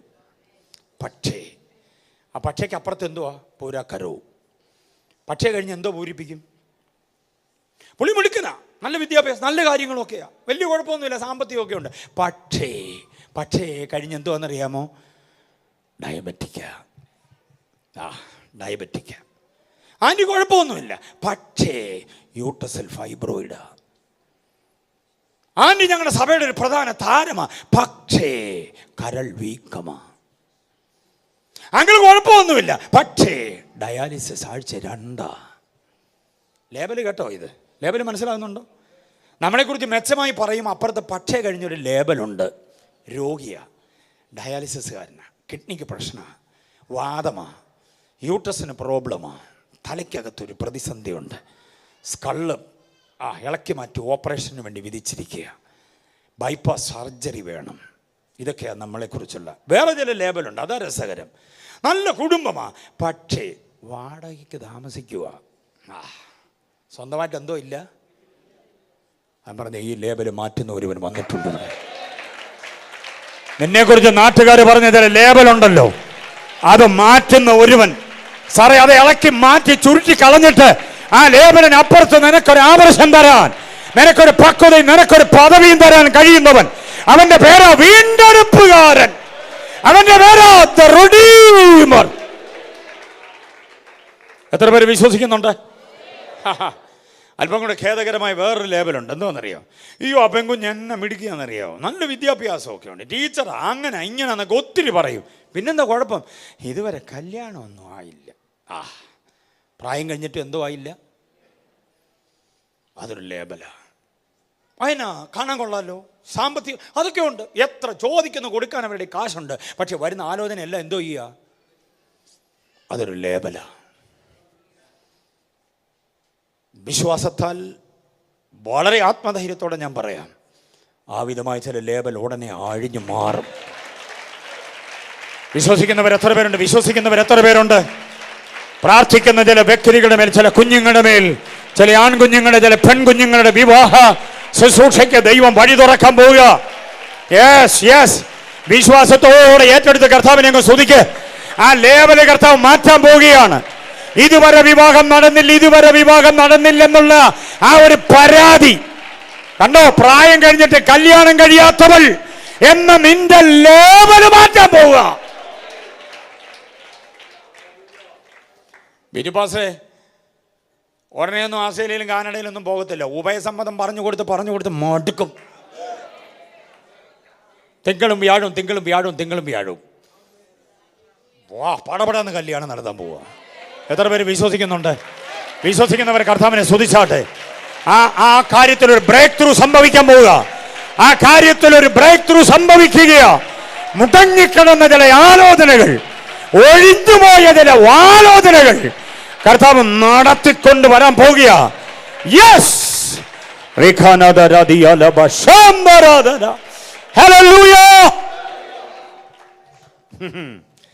ലേബലിന്റെ കാര്യം പിന്നെ വെളിപ്പെട്ട് വരിക. വേറെ ലേബലുണ്ട്, അല്പം കൂടെ രസകരമാണ്, അല്പം കൂടെ ദയനീയമാണ്, അല്പം കൂടെ ശോകമാ. എങ്ങനെയുണ്ട് അവര്? അയ്യോ, നല്ലൊരു കുടുംബമാണ്, രണ്ടുപേരും മിടുക്കരാ, പക്ഷേ കുഞ്ഞുങ്ങളില്ല, മക്കളില്ലാത്ത ദമ്പതികൾ. ലൈഫ് ലൈനിലൊക്കെ പോകുന്നുണ്ട് അവർ. അവിടുത്തെ ഡോക്ടറെ കണ്ടു, ഇവിടുത്തെ ഡോക്ടറെ കണ്ടു, എത്ര ആയിരമാണ് ഇപ്പം മുടക്കിയെന്നറിയാം. പരിശോധിക്കുമ്പോൾ രണ്ടുപേർക്കും ഒരു കുഴപ്പവും, പക്ഷേ കുഞ്ഞുവാവയില്ല. അതാണൊരു ലേബൽ. അബ്രഹാമിന്റെ വീട്ടിൽ വിരുന്ന് ചെല്ലുമ്പോ, ഈ പറഞ്ഞ റെഡീമർ വിരുന്ന് ചെല്ലുമ്പോ അമ്മച്ചിക്ക് 89, അപ്പച്ചന് 99. അവരുടെ വിരുന്നും കഴിഞ്ഞിട്ട് ഇറങ്ങി പോരാൻ നേരത്ത് സ്കാട്ട് മിസൈൽ പോലൊരു സാധനം അവിടെ പറഞ്ഞിട്ടിട്ടാ പോന്നേ. എന്താണെന്നറിയാമോ? ഒരാണ്ട് കഴിഞ്ഞ് ഞാൻ ഇതിൽ വരുമ്പോൾ നീ ഒരു കുഞ്ഞിനെ അണച്ചുകൊള്ളും. നീ ഒരു കുഞ്ഞിനെ ദത്തെടുക്കുമെന്നല്ല, നീ ഒരു ഓർഫനേജിൽ നിന്നൊരു കുഞ്ഞിനെ ദത്തെടുക്കുമെന്നല്ല, നീ ഒരു കുഞ്ഞിനെ അണച്ചുകൊള്ളും. പ്രായം കഴിഞ്ഞിട്ട് മക്കളില്ലാത്ത ദമ്പതികൾ എന്ന ലേബല് ചുരുട്ടി മടക്കി മാറ്റി വെച്ചിട്ട് അവരുടെ മടിയിലേക്ക് ഒരു കുഞ്ഞിനെ ഒരാണ്ട് കഴിഞ്ഞപ്പോൾ കൊടുത്ത നമ്മുടെ ഒരു കർത്താവ് ചില ദമ്പതികളുടെ ലേബല് മാറ്റാൻ പോവുകയാണ്. Hallelujah, hallelujah, hallelujah. വിശ്വസിക്കുന്നവർ കർത്താവിനെ സ്തുതിക്ക്. നമ്മുടെ ഒരു നാടൻ രീതി അനുസരിച്ച് കല്യാണം കഴിഞ്ഞ് വിരുന്ന് പോയിക്കൊണ്ടിരിക്കുക പിള്ളേർ. 2 ആഴ്ചയായി, 3 ആഴ്ചയായി, 4 ആഴ്ചയായി വിരുന്ന് പോയി കഴിഞ്ഞ് കാണുന്ന ഇടവഴി വെച്ചും പെരുവഴി വെച്ചും ഒക്കെ ചോദിക്കുന്ന, ഫോൺ ചെയ്യുമ്പോഴും ചോദിക്കുന്നൊരു ചോദ്യം, വിശേഷം വല്ലതും ആയോ? വിശേഷമായോ? ഇത് കേട്ട് മടുത്ത്. വിശേഷം കൂടെ ചോദിക്കുന്നത് അമ്മച്ചിമാരുടെ ഫോൺ വരുമ്പോഴേ ഇവരം കട്ട് ചെയ്യുക, രക്ഷപ്പെടുക. തൻ്റെ ഇടത്തോടെ നിൽക്കേ. വിശേഷമായിന്ന് നീ പറയാൻ പോവുക, വിശേഷമായിന്ന് നീ പറയാൻ പോവുക. ദൈവത്തിൻ്റെ വലിയ പ്രവൃത്തി വെളിപ്പെടാൻ പോവുക. വിശ്വാസത്തോടെ ഏറ്റെടുക്കുന്നവർ. അബ്രഹാമിന്റെ വീട്ടിൽ വിരുന്ന് ചെന്നവരെ അനുഗ്രഹിച്ചിട്ടിറങ്ങി വന്ന കർത്താവ്. ഓ ഹല്ലേലൂയ. ആദിജാതനെ പ്രസവിക്കത്തക്ക നിലയിലേക്ക് അവളെ യൗവനത്തിലേക്ക് മടക്കി വരുത്തിയ കർത്താവ്. അമ്മച്ചിക്ക് എത്ര വയസ്സ് പ്രായമുണ്ടെന്നാ പറഞ്ഞേ? 89. അപ്പച്ചന് എത്ര വയസ്സുണ്ട്? ഓ, എത്ര വയസ്സ് വ്യത്യാസം? ഇഷ്ടപ്പെട്ടോ ആ വ്യത്യാസം? ആ വ്യത്യാസം ഇഷ്ടപ്പെട്ടോ ഇല്ലയോ എന്ന്? അത്ര ഇഷ്ടപ്പെട്ടില്ല. യജമാനനേന്നൊക്കെ കയറി വിളിച്ചതിൻ്റെ കാരണം ആ വ്യത്യാസം അച്ഛാ. അല്ലെങ്കിൽ അവറാച്ച ഒന്ന് നേരെ കയറി വിളിച്ചേനെ. അബ്രഹാമേ ഞാൻ കുളിക്കാൻ കയറുക, തീ ഒന്ന് നീക്കി വെച്ചേക്കണേന്ന്. ജോസേ മാത്യു എബി എന്നൊക്കെ നേരിട്ട് കയറി വിളിക്കുന്നതിൻ്റെ കാരണം അതെന്നാ ആൻറ്റി അങ്ങനെ വിളിക്കും, ഞങ്ങൾ സെയിം ഏജാന്നാ പറയുന്നത്. നീ പോയി പണി നോക്ക്, തലയാ ഭർത്താവ്. ഭർത്താവ് എന്ന ജീവിയെ മാന്യമായി സംബോധന ചെയ്തോണം.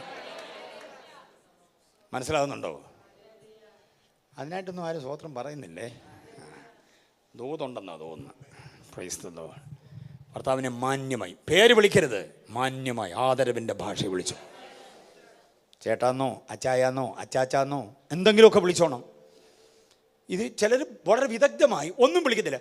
ദേണ്ടേ ദോണ്ടേ കണ്ടായിരുന്നോ, ഓയ് അവിടെ ഇല്ലയോ, ആരെയായി വിളിക്കുന്നത്? അല്ല പിള്ളേരുടെ അച്ചാനെ നോക്കുമായിരുന്നെന്നാ, പിള്ളേരുടെ അച്ചാൻ. ഇതൊക്കെ ഒരുമാതിരി അനാത്മീയതയുടെ ഇടപാടാണ്. യജമാനനെ എന്ന് വിളിക്കുന്ന ഞങ്ങൾ വിദേശ രാജ്യങ്ങളിൽ, നിങ്ങളുടെ പാസ്പോർട്ട് ചോദിച്ചു, വിദേശ രാജ്യങ്ങളിലേക്ക് ചെല്ലുമ്പോൾ 10 ദമ്പതികളെ കണ്ടാൽ അതിൽ 7 എണ്ണവും പേരാ വിളിക്കുന്നത് ഭർത്താവിന്. അല്ല പുള്ളി വീട്ടിലിരിപ്പം പുള്ളിക്കാരിയാ ജോലിക്ക് പോക്കാറ്. ഇപ്പം പിന്നെ പേര് വിളിച്ചാൽ വിളിയേട്ടേ പറ്റത്തുള്ളൂ അല്ലേ? കണ്ടിട്ടല്ലോ, അവിടെ പോയപ്പോൾ കണ്ടില്ലേ? സ്വോത്രം. പുള്ളി വീട്ടിലിരിപ്പുകാരനാണ്. കൂടെ കൂടെ പുള്ളിക്കാരി ഹോസ്പിറ്റലിൽ നിന്നും അവിടെ നിന്ന് ഇവിടെ നിന്നൊക്കെ വിളിക്കും. ഷാജിയെ ഉറങ്ങുവാണോ? അയ്യോ അല്ല, ഞാനിവിടെ ഉണർന്നിരിക്കുകയാണേ. കൊച്ചിനെ സാക്കി മാറ്റാൻ സമയമായി കേട്ടോ. ആകെ അറിയാവുന്ന ഒരു പണി ഇപ്പോൾ അതേ ഉള്ളൂ. അപ്പോൾ പിന്നെ ഇവിടെ ഷാജിയെന്ന് വിളിച്ചാൽ എന്തോ ചെയ്യണം? എന്തോന്ന് വിളിക്കട്ടെ പറ്റത്തുള്ളൂ. കാരണം റിയാല്, ദിർഹം, ദറംസ്, ഡോളർ, യൂറോ, പൗണ്ട്, ഷെയ്ക്കൽ എല്ലാം ആരുടെയിലേ ഉള്ളൂ.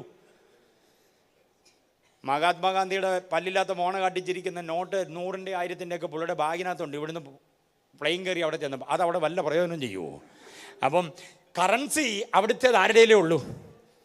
അപ്പോൾ പിന്നെ രാജു എന്ന് വിളിച്ചാൽ വിളിക്കട്ടെ പറ്റത്തുള്ളൂ. അതാ എൻ്റെ അവസ്ഥ. ഇവിടെ അങ്ങനെയുള്ള കുഴപ്പമൊന്നും ഇല്ലല്ലോ. ഫോർട്ട് കൊച്ചിയിൽ ഇല്ല. മാന്യമായിട്ട് ഭർത്താക്കന്മാരെ വിളിച്ചോണം. അപ്പം ദൈവം നിങ്ങളെ അനുഗ്രഹിക്കും. അബ്രഹാമിൻ്റെ വീട്ടിൽ വിരുന്നു വന്ന സാറയ്ക്കും അബ്രഹാമിനും കൊടുത്തതായ ആ വാഗ്ദത്തം ആരാ ചെയ്തതെന്നറിയാമോ? ഞാൻ ഇതിലെ വരുമ്പോൾ നീ ഒരു കുഞ്ഞിനെ അണച്ചുകൊള്ളും. ആര് വരുമ്പോൾ? ഞാൻ. അബ്രഹാമിന് വിളമ്പുമ്പോഴും ഈ കാളെ കണ്ടിക്കുമ്പോഴും അപ്പം ചൂടുമ്പോഴും ഒന്നും അമ്മച്ചിക്കും അപ്പച്ചനും അറിഞ്ഞില്ല. ഇതാരാന്നുള്ള കാര്യം അറിഞ്ഞില്ല. ഏതോ ഒരു ഉപദേശി വന്നു എന്നുള്ളത് മാത്രമേ അറിയത്തുള്ളൂ. 2-3 ഉപദേശിമാർ വന്നു നാട്ടിൽ കൂടെ. അവരെ വിളിച്ച് സൽക്കരിച്ച് വിടുന്നു എന്ന് മാത്രമേ ഉള്ളൂ. അവർക്ക് എപ്പോഴാണ് ഇതാരാന്ന് മനസ്സിലായെന്നറിയാമോ? നിന്റെ ഭാര്യ സാറായി എവിടെയെന്ന് ചോദിച്ചു. നിന്റെ ഭാര്യ സാറായി എവിടെ? പറഞ്ഞു അവൾ അകത്തുണ്ട്. അപ്പം ഇതുവരെ അമ്മാമ്മ ഇങ്ങോട്ട് എന്ത് ചെയ്തിട്ടില്ല, വന്നില്ല. 3 ദൈവദാസന്മാർ കഴിച്ച് തീരുന്നിടം വരെ പുള്ളിക്കാരി എന്ത് ചെയ്തില്ല. അതെന്നെ ഉപദേശിമാരെ സൽക്കരിക്കുന്ന ഇഷ്ടമല്ലാഞ്ഞിട്ടാണോ? അല്ല, ഇവൾ വന്ധ്യയായതുകൊണ്ട് അവൾക്ക് വരാൻ പാടില്ല. നാട്ടു നടപ്പനുസരിച്ച് അങ്ങോട്ട് വരാത്ത, അല്ലാതെ അതിഥികളെ ഇഷ്ടമല്ലാഞ്ഞിട്ടല്ല. വിവാഹം കഴിഞ്ഞിട്ട് മക്കളെ ജനിപ്പിക്കാൻ കഴിയാത്ത ഒരു സ്ത്രീ ഉണ്ടെങ്കിൽ വീട്ടിൽ വന്ന അതിഥികളെ സൽക്കരിക്കാൻ അവൾ വരാൻ പാടില്ല. അടുക്കളയിൽ വല്ലതും വെച്ചുണ്ടാക്കാം, വിളമ്പാൻ വരാൻ പാടില്ല. നേരം വെളുക്കുന്നതിന് മുൻപേ സിറ്റൗട്ടും മുറ്റവും പൂമുഖവും എല്ലാം തൂത്ത് വൃത്തിയാക്കി അകത്ത് കയറണം. അവൾക്ക് വേണ്ടി ഒരുക്കിയിരിക്കുന്നൊരു കൂടാരമുണ്ട്, അവിടെ പോയി കഴിയണം. മനസ്സിലായോ? രാവിലെ പൊതുകിണറ്റിൽ നിന്ന് വെള്ളം കോരാൻ നാട്ടുകാർ പോകുന്ന കൂട്ടത്തിൽ ഇവൾക്ക് പോകാൻ പാടില്ല. പിന്നെ സന്ധ്യയ്ക്ക് പോകാമോ? പറ്റില്ല. പിന്നെ ഇവൾക്ക് പോകാൻ പറ്റുന്നൊരു നേരം നട്ടുച്ച നേരത്താണ്. നട്ടുച്ച നേരത്തൊരു സ്ത്രീ കുടവുമായിട്ട് പൊതുകിണറ്റിലേക്ക് പോയാൽ നിങ്ങൾക്ക് അവളെക്കുറിച്ച് 3 മുൻവിധികൾ ഉണ്ടാക്കാം. ഒന്നുകിൽ അവളൊരു രക്തസ്രവക്കാരി സ്ത്രീയാണ്, അതല്ലെങ്കിൽ അവളൊരു വേശ്യയാണ്, അതുമല്ലെങ്കിൽ അവളൊരു വന്ധ്യയാണ്. മനസ്സിലായോ? ഈ 3 കൂട്ടർക്കുമേ എപ്പോൾ പോകാൻ പറ്റുള്ളൂ? നട്ടുച്ച നേരം. രാവിലെയും വൈകിട്ടും പൊതുകിണറ്റിൽ നിന്ന് എല്ലാവരും വെള്ളമെടുക്കുന്ന സമയമാണ്. ആ തിരക്കിനിടയിൽ ഇവർക്ക് പോകാൻ പാടില്ല. മനസ്സിലായില്ലേ? അങ്ങനെയൊക്കെ ചില റെസ്ട്രിക്ഷൻസ് ഉണ്ട്. അതുകൊണ്ട് വിരുന്നുകാർ മുറ്റത്തുണ്ടെന്നറിഞ്ഞപ്പോഴേ അകത്ത് കയറി കഥകടച്ചതായി ഇവൾ. അതുകൊണ്ട് അവർ പോകുന്നിടം വരെ എന്തോ ചെയ്യാൻ പറ്റത്തില്ല. അതന്നെയല്ല, നാട്ടുകാരെങ്കിലും അവിടെ നിന്നുകൊണ്ട് വഴി നിന്നുകൊണ്ട് അച്ഛാ കൊച്ചമ്മ എന്തിയേ എന്ന് ചോദിക്കത്തില്ല. കാരണം അവർക്കെല്ലാം അറിയാം എവിടെ ഉണ്ടാവും, അകത്തുണ്ടാവും. യജമാനത്തി എന്തിയേ, അമ്മാമ എന്തിയേ, ചേച്ചി എന്തിയേ, കൊച്ചമ്മ എന്തിയേ എന്ന് ആരും ചോദിക്കത്തില്ല. എല്ലാവർക്കും അറിയാം എങ്ങും പോകത്തില്ല, അവിടെ ഉണ്ടാവും എന്നുള്ളത്. പക്ഷേ ഈ 3 ഉപദേശിമാർ അവനോട് നിന്റെ ഭാര്യ സാറ എവിടെ എന്നൊരു ചോദ്യം. സ്ഥലം മാറി വരുന്ന ചില പുതിയ ഉപദേശിമാർക്ക് നാടിൻ്റെ രീതി അറിയത്തില്ലെന്ന് പറഞ്ഞ പോലെ ഈ 3 ഉപദേശിമാർക്ക് ചിലപ്പോൾ നാടിൻ്റെ രീതി അറിയാഞ്ഞിട്ടാണോ എന്തോ കയറിയൊരു ചോദ്യം ചോദിച്ചു. അബ്രഹാമിൻ്റെ ആകവാള് വെട്ടിപ്പോയി. എന്നിട്ട് മാന്യമായി മറുപടി പറഞ്ഞു, അവൾ എവിടെ ഉണ്ട്? അകത്തുണ്ടെന്ന് പറഞ്ഞാൽ പ്രസവിക്കാൻ കഴിയാത്ത സ്ത്രീ വന്ധ്യയായവൾക്ക് വേണ്ടി ഒരുക്കിയ കൂടാരത്തിലുണ്ടെന്ന അർത്ഥം. അതിന് മറുപടിയായിട്ട് വന്നവരിൽ ഒരുത്തൻ, 3 പേരാ ചോദിച്ചത്, അവർ അവനോട്. അതിന് മറുപടി അബ്രഹാം പറഞ്ഞു കഴിഞ്ഞപ്പോൾ അവരിൽ ഒരുവൻ അബ്രഹാമിന്റെ അരികിലേക്ക് കയറി നിന്നിട്ട് പറയുന്നു, ഒരാണ്ട് കഴിഞ്ഞിട്ട് ഞങ്ങൾ ഇതിലെ വരുമെന്നല്ല, ഞാൻ ഇതിലെ വരും. ഞാൻ ഇതിലെ വരുമ്പോൾ നീ ഒരു കുഞ്ഞിനെ അണച്ചുകൊള്ളും. ഞാൻ ഞാൻ ആരാന്ന് മനസ്സിലായോ? ഞാൻ ആരാ? ഞാനാകുന്നവൻ, ഞാനാകുന്നു എന്ന് അരുളി ചെയ്തവൻ, ഞാൻ നിന്നെ കാണിപ്പാനെങ്കിൽ ദേശത്തേക്ക് പുറപ്പെടുക എന്ന് പറഞ്ഞവൻ, ഞാൻ നിന്റെ ദൈവമാകുന്നു എന്ന് പറഞ്ഞവൻ, ഞാൻ നിന്റെ അതിമഹത്തായ പ്രതിഫലമാണെന്ന് പറഞ്ഞവൻ, ഞാൻ നിന്റെ പരിചയാണെന്ന് പറഞ്ഞവൻ, ഞാൻ നിനക്ക് സന്തതിയെ തരുമെന്ന് പറഞ്ഞവൻ, ഞാൻ നിന്നെ അനുഗ്രഹിക്കുമെന്ന് പറഞ്ഞവൻ, ഞാൻ നിന്റെ പേർ വലുതാക്കുമെന്ന് പറഞ്ഞവൻ. അതാരാണ് ഞാൻ? ഞാൻ ആരാ? ഞാനാകുന്നവൻ, ഞാനാകുന്നു. അതാ നമ്മുടെ കർത്താവ്. അപ്പോഴാ അബ്രഹാമിന് മനസ്സിലായി, അയ്യോ, ഞാൻ ഇതുവരെ വിളമ്പിയത് ആർക്ക് വേണ്ടിയാ? ഈ കർത്താവിന് വേണ്ടിയാ, യഹോവയ്ക്ക് വേണ്ടിയാ. അപ്പൊ ഇതുവരെ അദ്ദേഹം ശബ്ദം കേട്ടിട്ടുള്ളതേ ഉള്ളൂ, ഞാൻ ഞാൻ ഞാൻ ഞാൻ. 12-ാം അധ്യായം മുതൽ ഞാൻ ഇഷ്ടം പോലെ ഉണ്ട്. വായിച്ചു നോക്കണം. ഇനി ഒരു പേനയും കൊണ്ടിരുന്ന് വായിക്കണം. ദൈവമായ യഹോവ അബ്രഹാമിനോട്, ഞാൻ നിന്നെ അനുഗ്രഹിക്കും, ഞാൻ നിന്നെ കാണിപ്പാൻ ഈ ദേശത്തേക്ക് പുറപ്പെടുക, ഞാൻ നിന്നെ വലിയൊരു ജാതിയാക്കും, ഞാൻ നിന്റെ പ്രതിഫലമാ, ഞാൻ നിന്റെ അതിമഹത്തായ പ്രതിഫലമാ, ഞാൻ നിന്റെ പരിചയാ എന്ന് പല പ്രാവശ്യം പറയുന്നുണ്ട്. ഞാൻ പക്ഷേ ഈ ഞാൻ എന്നുള്ള ശബ്ദം മാത്രമേ കേട്ടിട്ടുള്ളൂ. ആ ശബ്ദം ഇപ്പോൾ ആളത്വമായി തൻ്റെ മുമ്പിൽ നിൽക്കുക. ആ ശബ്ദത്തെ താൻ നേരിട്ട് കാണുകയാ. ആ ശബ്ദത്തിന്റെ ആകാരവടിവ് താൻ കാണുകയാ. ആ ഞാനാകുന്നവൻ ഇന്ന് പകൽ ഇവിടെ വന്നിട്ടുണ്ടെന്ന് നിന്റെ പ്രതിസന്ധി മാറ്റാൻ, നിന്റെ വന്ധ്യതയുടെ ലേബൽ മാറ്റാൻ, നിന്റെ ശത്രു തന്നിട്ടുള്ള ചില ലേബലുകൾ അഴിച്ചു മാറ്റാൻ, നിന്നെ കുറിച്ച് നാട്ടുകാർ പറയുന്ന ചില ഇല്ലാവചനങ്ങളുടെ ലേബല് മാറ്റാൻ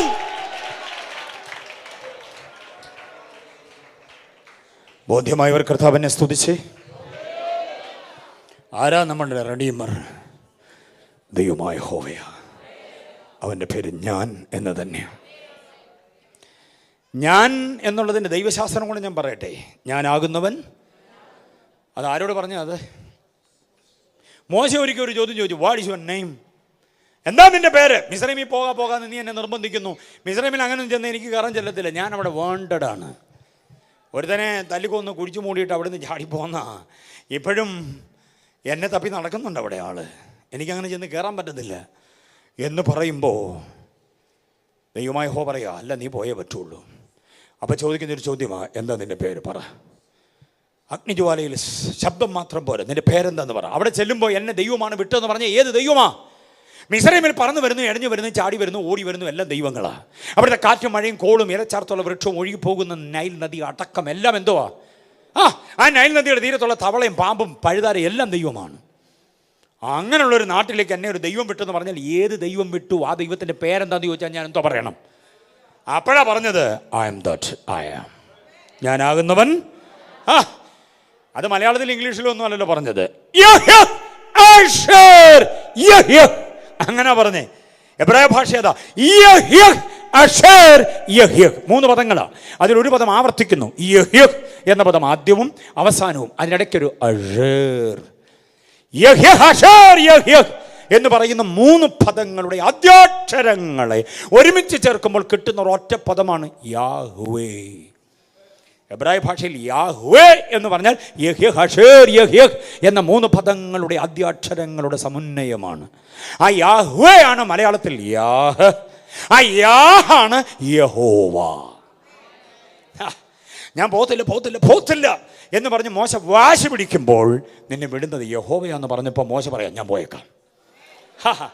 മിസ്രൈമിലെ ഭാഷ പഠിച്ച് പണ്ഡിതനായവനാ മോശ, അറിയാമോ? മിസ്രൈമിലെ എല്ലാ ജ്ഞാനം അവൻ അഭ്യസിച്ചവനാ. അപ്പൊ യാഹ്വേ എന്ന പുരാതന എബ്രായ ഭാഷയിലെ സംശുദ്ധമായ പദം കേട്ടപ്പം മോശ പറയുന്നു, എന്നാ ഞാൻ പോയേക്കാം. അങ്ങനെ പറയാനുള്ള കാരണം എന്താണെന്നറിയാമോ? യഹോവ എന്ന നാമത്തിൻ്റെ അർത്ഥമാണ്. യഹോവ എന്ന നാമത്തിൻ്റെ അർത്ഥം എന്താണെന്നറിയാമോ? യാഹ്വേ എന്ന് പറഞ്ഞാൽ 1 ഇന്നലെ ആയിരുന്നവൻ, 2 ഇന്ന് ആയിരിക്കുന്നവൻ, 3 നാളെ ആകുന്നവൻ, അപ്പൊ എൻ്റെ ഇന്നലകളിലും എൻ്റെ ഇന്നുകളിലും എൻ്റെ നാളുകളിലും എന്നോടുകൂടെ ഇരിക്കുന്നവനാണ് യഹോവയെങ്കിൽ ഞാൻ പോകാം. ആ യഹോവയാ നമ്മെ പേർചൊല്ലി വിളിച്ചത്. ആ യഹോവയാ നിന്നെ തൊട്ടിരിക്കുന്നത്. ആ യഹോവയാ നിന്റെ ലേബൽ മാറ്റാൻ പോകുന്നത്. ആ യഹോവയാ നമ്മുടെ റെഡീമർ. വിശ്വസിക്കുന്നവർ കർത്താവിനെ സ്തുതിച്ചു. യഹോവ സ്തോത്രം. അപ്പൊ 14 വാക്യം പറഞ്ഞപ്പോഴാണ് ഇങ്ങനെ കയറിപ്പോയതല്ലേ. 14 വാക്യത്തിൽ യഹോവ വീണ്ടെടുപ്പുകാരനാണ്. കർത്താവ് ആരാന്നാ പറഞ്ഞേ? 15 വാക്യത്തിൽ ദൈവമായവൻ, the exact image of God, ദൈവത്തിൻ്റെ പ്രതിമ. ദൈവത്തിൻ്റെ പ്രതിമ എന്നൊക്കെ പറഞ്ഞാൽ എന്തോ അർത്ഥം? The exact resemblance of God. ദൈവം എന്താണോ അത് തന്നെയാണ് ആര്? ക്രിസ്തു. പ്രതിമ എന്നൊക്കെ പറഞ്ഞാൽ അചേതനമായ ഒരു രൂപമാണെന്നൊന്നും ചിന്തിക്കരുത്. മലയാളത്തിലേക്ക് ലിപ്യന്തരണം ചെയ്തപ്പോൾ പ്രതിമയെന്ന് പറഞ്ഞു പോയിരിക്കുന്ന എക്സാക്ട് ഇമേജ് ഓഫ് ഗോഡ് എന്ന് പറഞ്ഞ ദൈവത്തിൻ്റെ യഥാർത്ഥ രൂപം, ദൈവത്തിൻ്റെ ആ പ്രതിഫലനം. ദൈവം എന്താണോ അത് തന്നെയാണ് ആര്? യേശു. അപ്പോൾ യേശു നമ്മൾ പറയുമ്പോൾ ബെത്ലഹേമിൽ തുടങ്ങി ഗോൽഗോഥയിൽ അവസാനിച്ച ഒരു യാഥാർത്ഥ്യം അല്ല. പിന്നെ മുൻപേ ഉള്ളവനാണ്, സാക്ഷാൽ ദൈവമായവനാണ്, സകലത്തെയും ഉളവാക്കിയവൻ, സൃഷ്ടിച്ചവൻ. അതാണ് 15 വാക്യം. 16 വാക്യം എല്ലാറ്റിൻ്റെയും സൃഷ്ടിതാവായവൻ. ഉളവായതെല്ലാം അവനാൽ ഉളവായതാ. 16 വാക്യം പറയുന്നു അവൻ മുഖാന്തരം, അവന് വേണ്ടി, അവനാൽ. അപ്പോൾ കർത്താവ് ആരാന്ന് പറ? സൃഷ്ടിതാവാ. എത്ര പേര് വിശ്വസിക്കുന്നുണ്ട് യേശു സൃഷ്ടിതാവാണ്? കർത്താവ് സൃഷ്ടിത. അതാണ് 1-ാം അധ്യായത്തിൽ യേശുവിനെ കുറിച്ച് പറഞ്ഞിരിക്കുന്ന കാര്യം. അവൻ സൃഷ്ടിതാവാണെന്നാണ് പറഞ്ഞിരിക്കുന്നത്. 17-ാം വാക്യത്തിൽ പറയുന്നത് എന്താ? നിത്യനായവൻ, അവൻ സർവത്തിനു മുൻപേ ഉള്ളവൻ. പഠിക്കുന്ന കുഞ്ഞുങ്ങൾ ശ്രദ്ധിച്ചേ, ആ ഗ്രാമർ കണ്ടോ? ആ പദപ്രയോഗത്തിന്റെ ഭംഗി കണ്ടോ? അവൻ സർവത്തിനു മുൻപേ ഉള്ളവൻ. ഉണ്ടായവനെന്നല്ല, ഉണ്ടാക്കപ്പെട്ടവനെന്നല്ല. അത് ഓർത്ത് ഞാൻ കർത്താവിന് സ്തോത്രം ചെയ്യുന്നു. യേശു ഉണ്ടായി വന്നതല്ല, യേശു ഉണ്ടാക്കപ്പെട്ടതുമല്ല. പിന്നെ ആരാ? ഉണ്മയായി ഉള്ളവനാണ് അവൻ. ഉള്ളവൻ എന്ന് പറഞ്ഞ നിത്യനായവൻ. ഇവിടെ പലതും ഉണ്ടായി വരികയായിരുന്നു, ഇവിടെ പലതിനും ഉണ്ടാക്കുകയായിരുന്നു. ശില്പിയുടെ കരകൗശല വൈദഗ്ധ്യം കൊണ്ട്,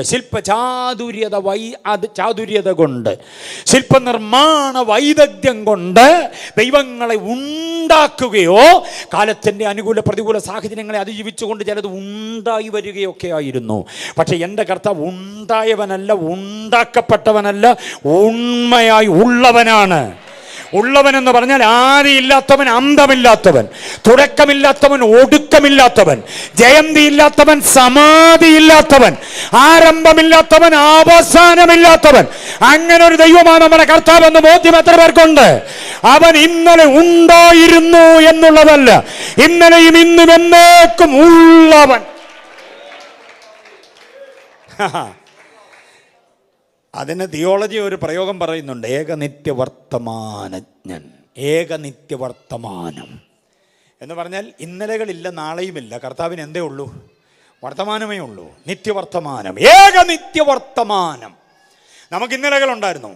ഇന്നലെ ഒരു പാസ്റ്റർ പ്രസംഗിച്ചു, ഇന്നലെ പാട്ടുപാടി, ഇന്നലെ യോഗമാശീർവാദം പറഞ്ഞു, ഇന്നലെ പോയി നമ്മൾ വീട്ടിൽ ഉറങ്ങി, ഇന്ന് രാവിലെ വന്നു. ഇന്നുകൾ നമ്മളിപ്പോൾ കണ്ടുകൊണ്ടിരിക്കുന്നു. നാളെ ഇനി എന്താ നമ്മൾ കാണാനിരിക്കുന്നതേ ഉള്ളൂ. കർത്താവിന് അങ്ങനെ ഇന്നലെ, ഇന്ന്, നാളെ എന്നല്ല, ഇന്ന് മാത്രമാണ്. ഇന്നലെ എന്ന് നമ്മൾ പറയുന്നതും കർത്താവിൻ്റെ സന്നിധിയിൽ ഇന്ന് തന്നെയാണ്. നാളെ വരാനിരിക്കുന്ന നമ്മൾ പറയുമ്പോഴും കർത്താവിന് മുമ്പിൽ അത് വന്നു കഴിഞ്ഞതാണ്. അങ്ങനെയാണെങ്കിൽ ഓർത്തോണം, നമ്മുടെ ഭാവി അവൻ കണ്ടു കഴിഞ്ഞു, നമ്മുടെ അനുഗ്രഹം അവൻ കണ്ടു കഴിഞ്ഞു, നിന്റെ വിശാലത അവൻ കുറിച്ച് വെച്ച് കഴിഞ്ഞു, നിന്നെ നന്മയിലേക്ക്, വിശാലതയിലേക്ക് അവൻ നടത്തിക്കൊണ്ട് വന്നു. അതിലേക്ക് ആഡ് ചെയ്താൽ മതി നമ്മളെ. അതാണ് കർത്താവ്.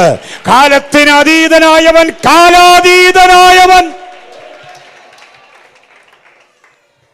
നിങ്ങളോട് എനിക്ക് ഭയങ്കര സന്തോഷമുണ്ട്. കാരണം കർത്താവിനെ കുറിച്ച് കേൾക്കുമ്പം ഇങ്ങനെ സന്തോഷിക്കാൻ പറ്റുന്നെങ്കിൽ നല്ല കാര്യമാണ്.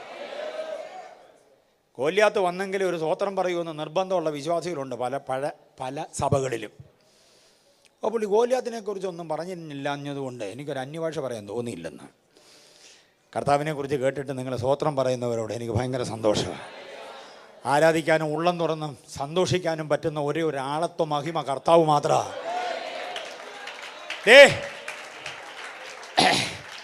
പപ്പമാരും മമ്മിമാരും ശ്രദ്ധിക്കാൻ വേണ്ടി ഞാൻ കുഞ്ഞുങ്ങളടക്കം ശ്രദ്ധിച്ചോണം. 17-ാം വാക്യത്തിൽ വേറൊരു കാര്യം പറയുന്നുണ്ട്, സർവ്വത്തിനും ആധാരമായവൻ.